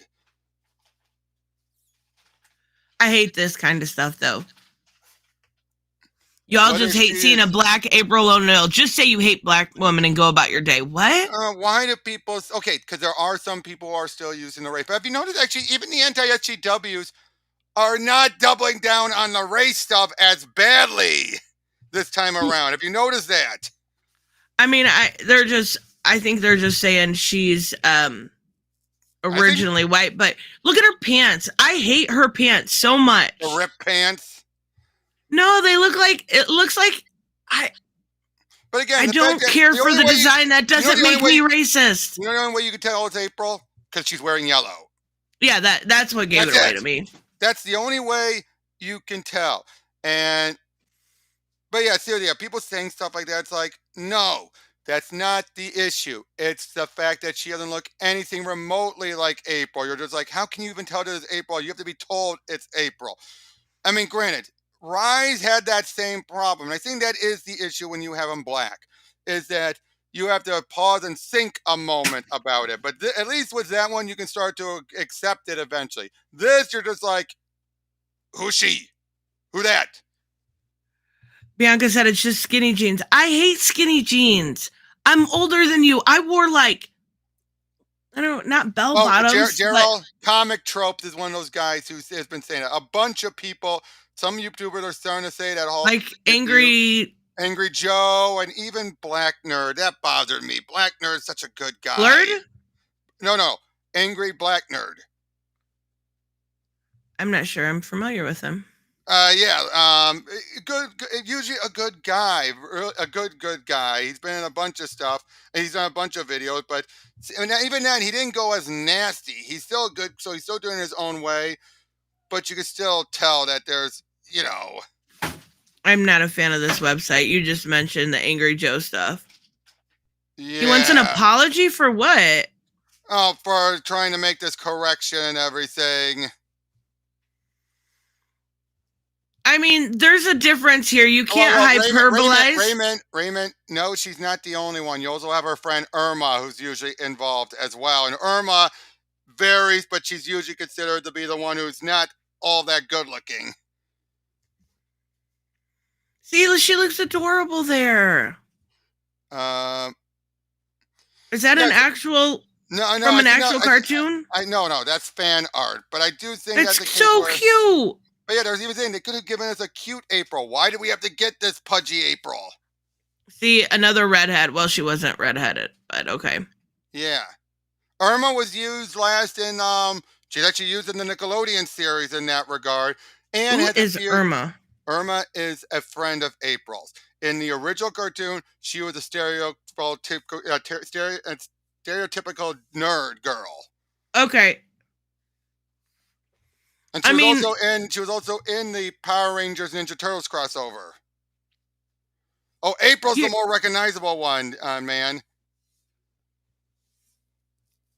I actually am very surprised that Angry Joe got that. I guess it's in his name, but isn't he like an anti-SJW? No. He is very much an SJW, but he at least is one of those ones where if it's messing something he loves, like Star Trek, he will call it out. He's not one of those. So he's more centrist, at least. In that regard, yes, but he is still very SJW. So something like this, he's going to be like, because when he went over Picard season 2, he trashed it. He's like, this isn't Star Trek, guys. And he's even saying, I hate to be like one of those guys, but these people clearly have an agenda with their writing here. Oh, yeah, you can call it out, but also have a level head about it. Yeah, but of course he was still being angry about it. But that was a case where he was letting he was, as a Star Trek fan, outraged about it. So, in that regard. But he was saying about that. I mean, I guess I'm not familiar enough with this content, but... Why the hell is Seth Rogen voicing Bebop, a character who's normally black? Oh, that's weird. And you know what? I got a weird comment on my video yesterday. It was, someone said, I found out who's making this. It's the guy behind Santa Inc. It's going to be trash. Hold on a second. He's done Invincible, exactly. The Boys, Preacher. And not only that, but look at his track record on movies. Like Knocked Up Alone is one of my favorite movies ever. Yeah, I mean, again, Santa Inc., yeah, not good. But he has shown he is a geek. Now, this will be his first time, I think, doing one that's actually for kids. So that may be that will be the deciding factor, and it'll tell me if I should be worried about his Darkwing Duck series. Wait, he's doing a Darkwing Duck series? Yes, he is. That should be interesting. I've seen so many people claim that he produced the or was directly involved with the Rescue Rangers movie. He just acted in it. He didn't do anything else in it. I have no idea what you're talking about. The Rescue Rangers movie? Chip and Dale Rescue Rangers? Yeah, sure. I believe you. No, I'm saying no. He was in it. He did acting in it, but he was nowhere near involved with it. But I've seen some people saying, "Oh, he ruined Rescue Rangers." Like, he had nothing to do with Rescue Rangers besides his role. Okay. What? I'm not familiar with it. I believe you. All right. But yeah, he did. But yeah, like I said, yeah, he did the Preacher, The Boys, and Invincible are his 3 adaptation stuff, and yeah, it shows that he knows what he's doing with those. Are you gonna see this as a fan still? I am going to see it. Yes, It's a movie, right? It's a movie. Yes, I am. I'm going to go in. I will give my honest opinions on it.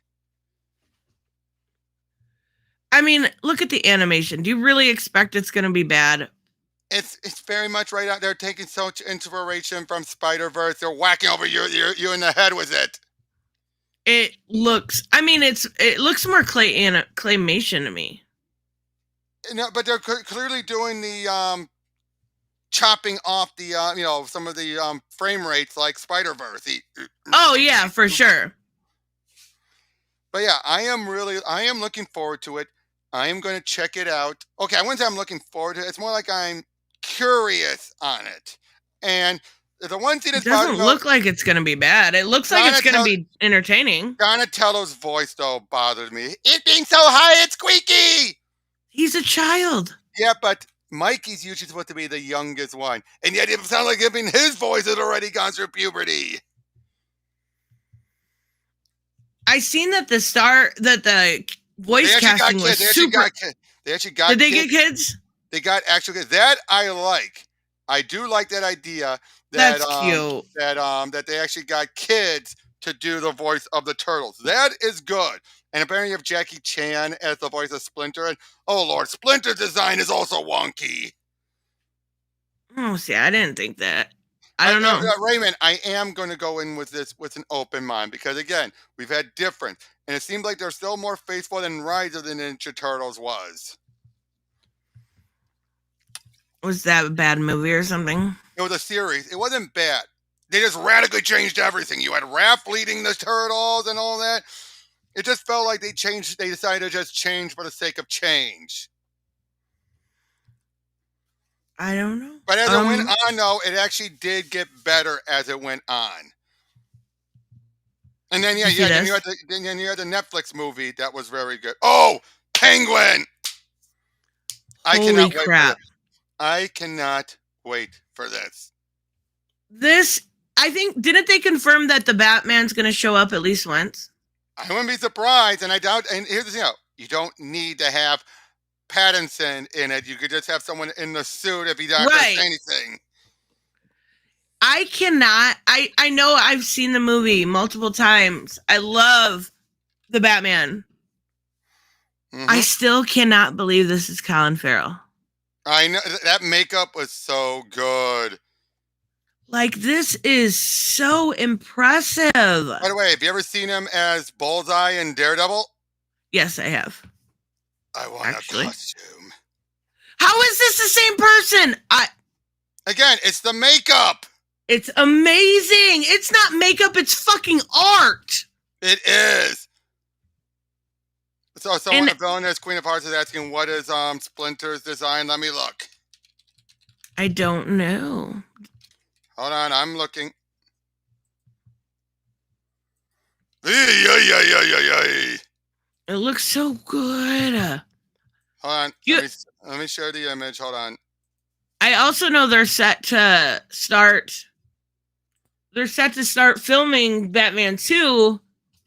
I think here pretty quickly. Here, I'll show your screen. Yeah, there's Splinter. Can you zoom? On. Come on. That's the best I can do. That's all right. He looks weird. Does he have a mohawk? No, it looks like he just has a lot of hair. But yeah, this is not November. A good look. Thank you, Bianca. This is not. Why does he have a mohawk? That's not a mohawk. That's just a lot of hair coming down. Because look, it's dangling at the back. It's not attached. So he's got a mullet. Yeah, pretty much. He's got a mullet or Weird Al hair. Oh, does he normally have hair?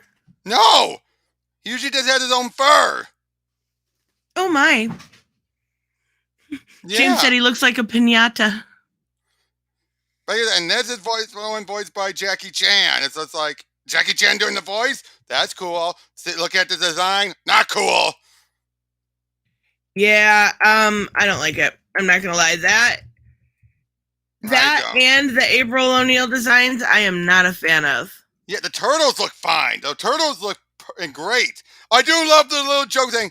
They look like little Shreks. That's what everyone was calling the Michael Bay ones. They look like Shrek face. Yeah. So that's really done as a jab at the Michael Bay turtles. Okay, we got a picture of Sophia Falcone. Damn it. Why do you always make me stop using my ad blocker? Now, we don't have a photo of Clancy Brown yet as Maroni, but I cannot wait to see that. Oh, she looks so does. Good. Is she okay? When I think of Sophia, I think of somebody in their 20s. 20s. I think she kind of gives that vibe ish. 20s, 30s ish. She's about the right age. I feel like maybe it's because I watched her in How I Met Your Mother. That she's a little older. The last season, yeah. They did her dirty. Although I gotta say though, the actress did sell me on the character as the mom. Oh yeah, she definitely did some, especially in the episode where How I Met Your Dad, your father, or that whole bit where they're explaining what led to her leading up to it all. That sold me. Let me switch this so I can show you guys the picture. I don't know why it does this.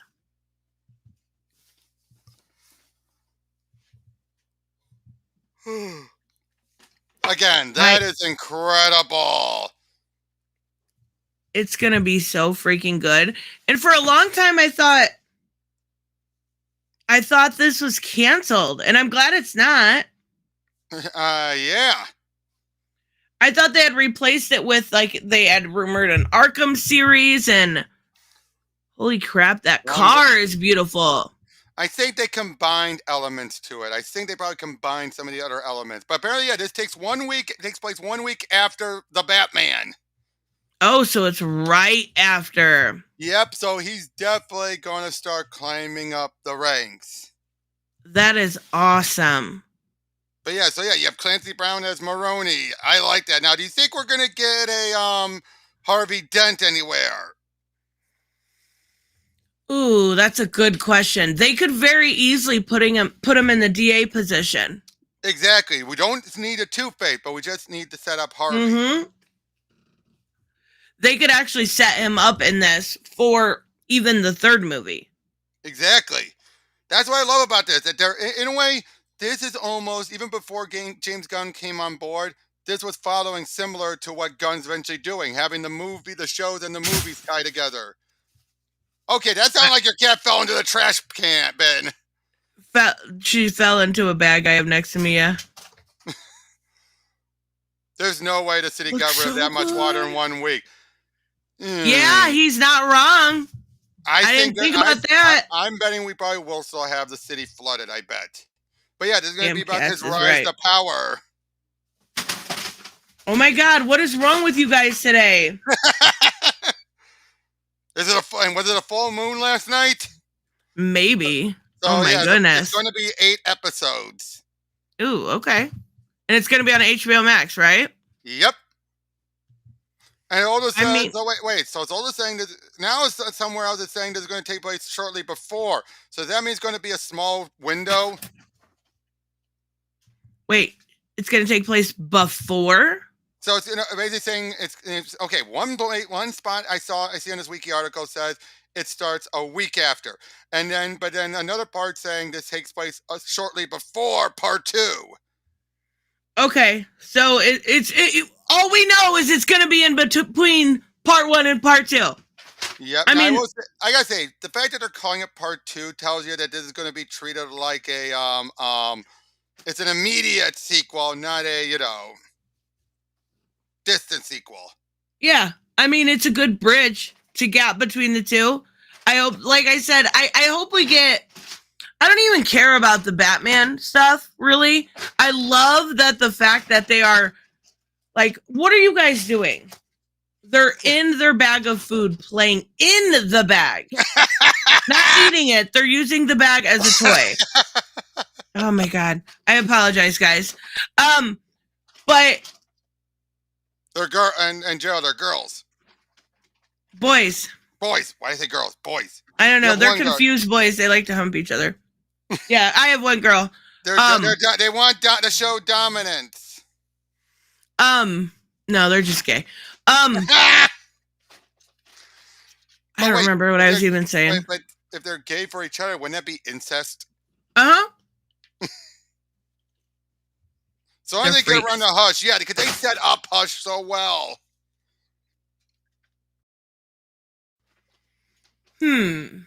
How can they do that further, though? I want to see them further that storyline. Agreed.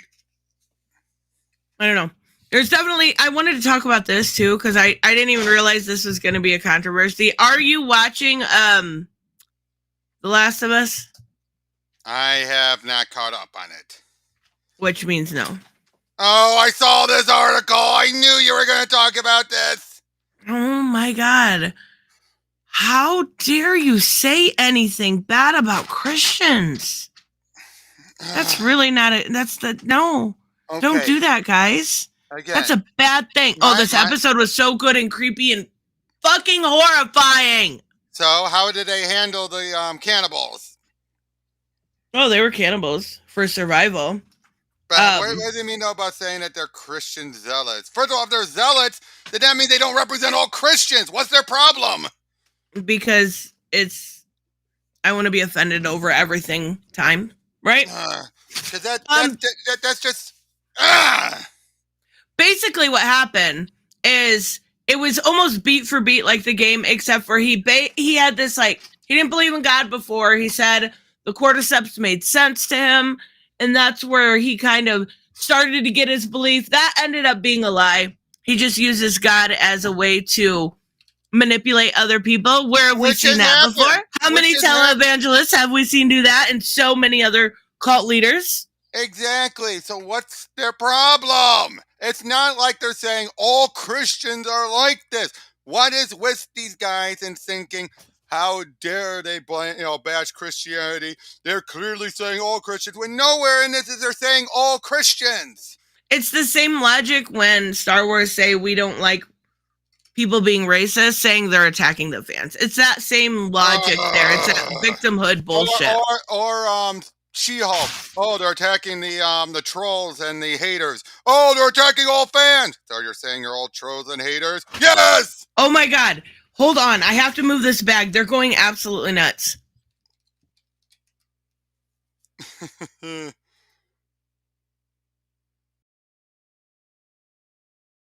Wait, we don't want any spoilers for Pika.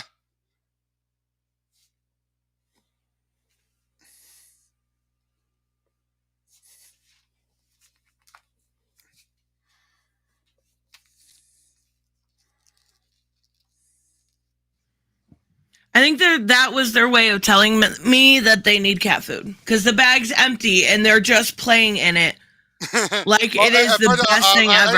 Pika has not seen it yet. Pika has not seen what? The episode. Okay. I mean, Pika, if you've played the game, you know what's going to happen. You know what's going to happen. And it is... Hey, Tris, quick thing. Would you mind ever doing a... I'm going to ask you right... That's one answer right now. Are you doing your book club on Monkey Prince? Maybe. I need to read it first. Obviously. Not a bad suggestion, though. Yep. Or we could do... Sorry. No. I'm just saying, I won't give any spoilers, but Pika, you know what's going to happen. It's nearly beat for beat. The only difference is they gave it a Christianity aspect. That's it. And that's an aspect. Like you said, that's it. And I guess that's an issue. Now, also, the same sentence we had Troy Baker. Oh my God. It was so cool. But they made him look so thin, right? Because it's the apocalypse. He looks so thin, but it was so cool to see him in that role. Mm-hmm. And then they've got, is it Ashley Benson that plays Ellie's voice? I think so, yes. Let me look. I feel like I said that name before and I was corrected. But we've seen it is not Bella Ramsey, liar. Ashley Johnson, that's what it is. Ashley Johnson, right. We've seen Ashley Johnson. Is that also the voice of Tara from Teen Titans? It might be. I'm not sure. I'll look it up. But we've seen her a preview for the last episode. Yep, she was Tara, and she was also Gwen in Ben 10. Oh, I did not know that. Yep. Basically, we've seen her in a little trailer for the last episode. Kind of trying to get away from one of the clickers while giving birth to Ellie. Ooh. So I'm very curious how they're going to do that. I love that they took the time to make this show and put the original voice actors in it, paying kind of homage to the work that they have done. I thought that was brilliant. Agreed. I mean, in the second game also, we have Seraphites, who are Christian zealots also.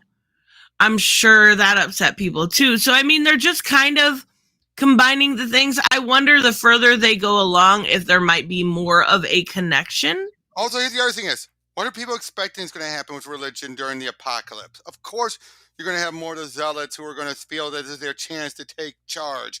They're not, and seriously, it's like, what, you think in the apocalypse you're still going to have good-natured Christians running around? You're not going to have good nature anything. Exactly. I mean, let's be real. It's the apocalypse. You'd be lucky if you find a good priest who, like one priest, yeah. But an entire group, no. If it's a group, they're a cult usually. Oh yeah, and the thing is it was very beat for beat, and it added enough to make the characters have a little bit more depth. But there's one part in the game that the main cannibal, basically there's fire all around, like they did the scene exactly the same. But for some reason in the show, it's so much creepier. And he's got her pinned down and he goes, I like it when you fight, or something like that. And it's so fucking creepy. Ugh. She's a child. He's a pedo cannibal. What worse kind of people can you have in a world? They are definitely the most evil in this whole thing. But they did say that the next episode is going to be the most divisive, which I have no fucking idea what that means. I bet it will be, I bet. I have no idea either, but who knows? Like, I'm not sure at this point what they could change that would make it divisive. Do they take Ellie out of the damsel in distress situation? That would be irritating. True. Or do they introduce Abby? That's probably what it is. At least as the main doctor's daughter. At least give us a glimpse of her. I bet that's what it is. Oh, yeah. I guarantee you Abby's going to have some appearance. I guarantee it. I hope so. I just want to see the reactions. I'm not going to lie. I'm just going to sit back and laugh because I know it's going to be good. Like, it's been consistently, like, probably the best adaptation we've ever gotten. Mm-hmm. It helps that you have the creators involved. Well, yeah, Neil Druckmann's extremely talented. He would be an ass to people, but he's talented. Yeah. And then I think it's Craig Mazin is the other one. Yeah, he's not one of the creators of the show, but he's No. definitely he's a good showrunner from other shows. And I've heard his Chernobyl is really good. Mhm. I'm not really interested in Chernobyl. Just because I don't know. Okay, Hooded, of course there will be good people, yes. But to assume that there will be nothing but good-natured Christian, religious people around during the apocalypse and nothing, and that you can't expect something like what we're getting here to happen, that I say bullshit. I mean, there might be good people protecting their own, but even if you look at The Walking Dead, you can take a look at the idea of good versus evil, and it really doesn't exist. And You that's can the thing, say, a lot when of it came to the Negan situation, you Mhm. could say that Rick was the good guy in that situation, but was he? He attacked, Yeah, an outpost, killed dozens of people. And here's the other thing is, who's usually the ones really set up for a fall? The religious type. They'd be like, why would God do this? Usually they would then, and a lot of those people would crack. Mm-hmm. Yeah, I would say so. When the world starts to decay, morality is typically the first thing to go. And not only that, but it's an idea of protection, right? You're protecting those around you at the cost of others. Exactly. Being a cannibal, though, I mean, that's a abortion has nothing to do with it, Jarrell, but cannibals, yuck. Yep. Like, oh my God, it's so disturbing. They were like feeding these people and they didn't know. Mm-hmm. It's fucking gross. I think we're starting to wind down now, aren't we? Yeah, for sure. But still, it's absolutely disgusting. That episode was horrifying and amazing all at the same time. Yep. See, I didn't spoil anything, Pika. Yeah, gross, Gary. He said meat is meat. Rock falls, everyone dies. Wait, what? I was being facetious. Like, everyone dies at the end of the episode. Oh, because of the spoilers. Yeah. Yeah, that's what I'm saying. Everyone dies. I'm definitely going to be reviewing it as a whole next week because holy crap. It is so fucking, even if you haven't played the game. Apocalypse has been canceled. That's an awesome line. Did it say something racist? I think so. Oh, goodness gracious. All right, guys, we are going to wrap up. Robert, what do you have going on your channel this week? There's nothing big. I still have a bunch of pro teacher noobs obviously in the can. Today, it's Wonder Woman Tasmanian Devil. Oh, that's cool. Yeah, I think you want to check that one out. That's awesome. Everyone's hungry. I know, I am too. I'm continuing with SpongeBob. I'm going to probably be wrapping up a Kenny Bottom. I don't know if I'm going to continue on with Cosmic Shake or not because the collector sign is kind of burning me out. But I may do either LA Noire or I may actually do Ghostbusters next. Ooh, that's really cool. The Ghostbuster game was such a good game. So that was originally going to be a Ghostbusters 3 movie. Oh, that's awesome. Oh, that's really cool. So yeah, and as far as my my watch hours, it's slow. It has reached a slog by this point now. It is at 3,821. It is. You're so close. I have on my two laptops. I have on Firefox, Chrome, and Edge all of my playlists playing. So I mean, 6 times I have it all playing, and yet it's still just going up to a crawl. You'll get there. You're almost there. You're almost there. I get to actually reapply on my main channel today, but not till this evening. But I get to apply today, and I went through last week and deleted a bunch of shit, and I went through this morning. If you get Bose monetized, that'd be great. Yeah, that would be wonderful. I would probably flip it though. I would probably use my main channel and then my backup for clips. But I'm hoping usually I get an answer pretty quick. So I'm hoping I know by tomorrow's stream. I deleted so much.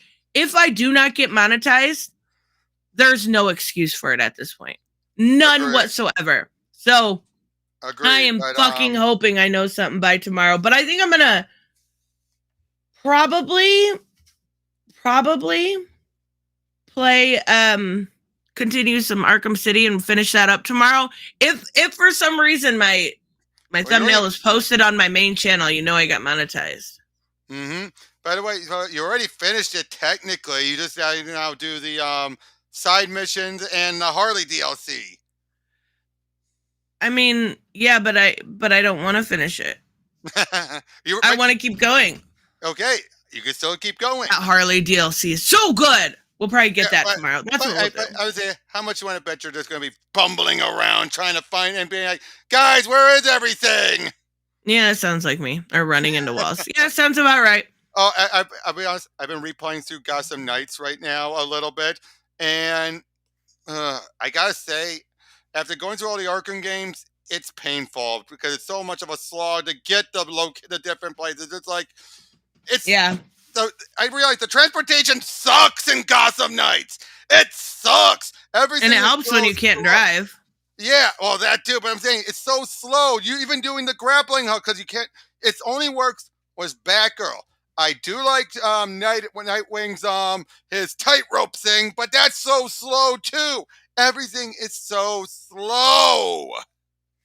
Yeah, I really wish they would have done that game a little better. My hope is on Suicide Squad versus Justice League. So let's hope and hope that one's really good. I think after Arkham City, I'm gonna try to figure is it like bad to stream a game like a couple years ago and then stream it again? Because I kind of want to go now that we've got the Mortal Kombat 12 announcement. I kind of want to go through 10 and 11. Yeah, good luck to his 9. I did show you about where you could get 9. Yeah, yeah. No, not yet. I haven't. All right. But I think I might want to go back to Mortal Kombat. I fucking love those games. I fucking love those games. I say go ahead and do it. Hey, go through the first few games first just to show off what things used to be like since I sent you them. Okay. All right. Sounds good, guys. Make sure you check out Robert's channel. I think it's in the description. I'm pretty sure. If not, I'll add it. Check out my premiere at 1:30. And we will see you guys next time. Bye-bye.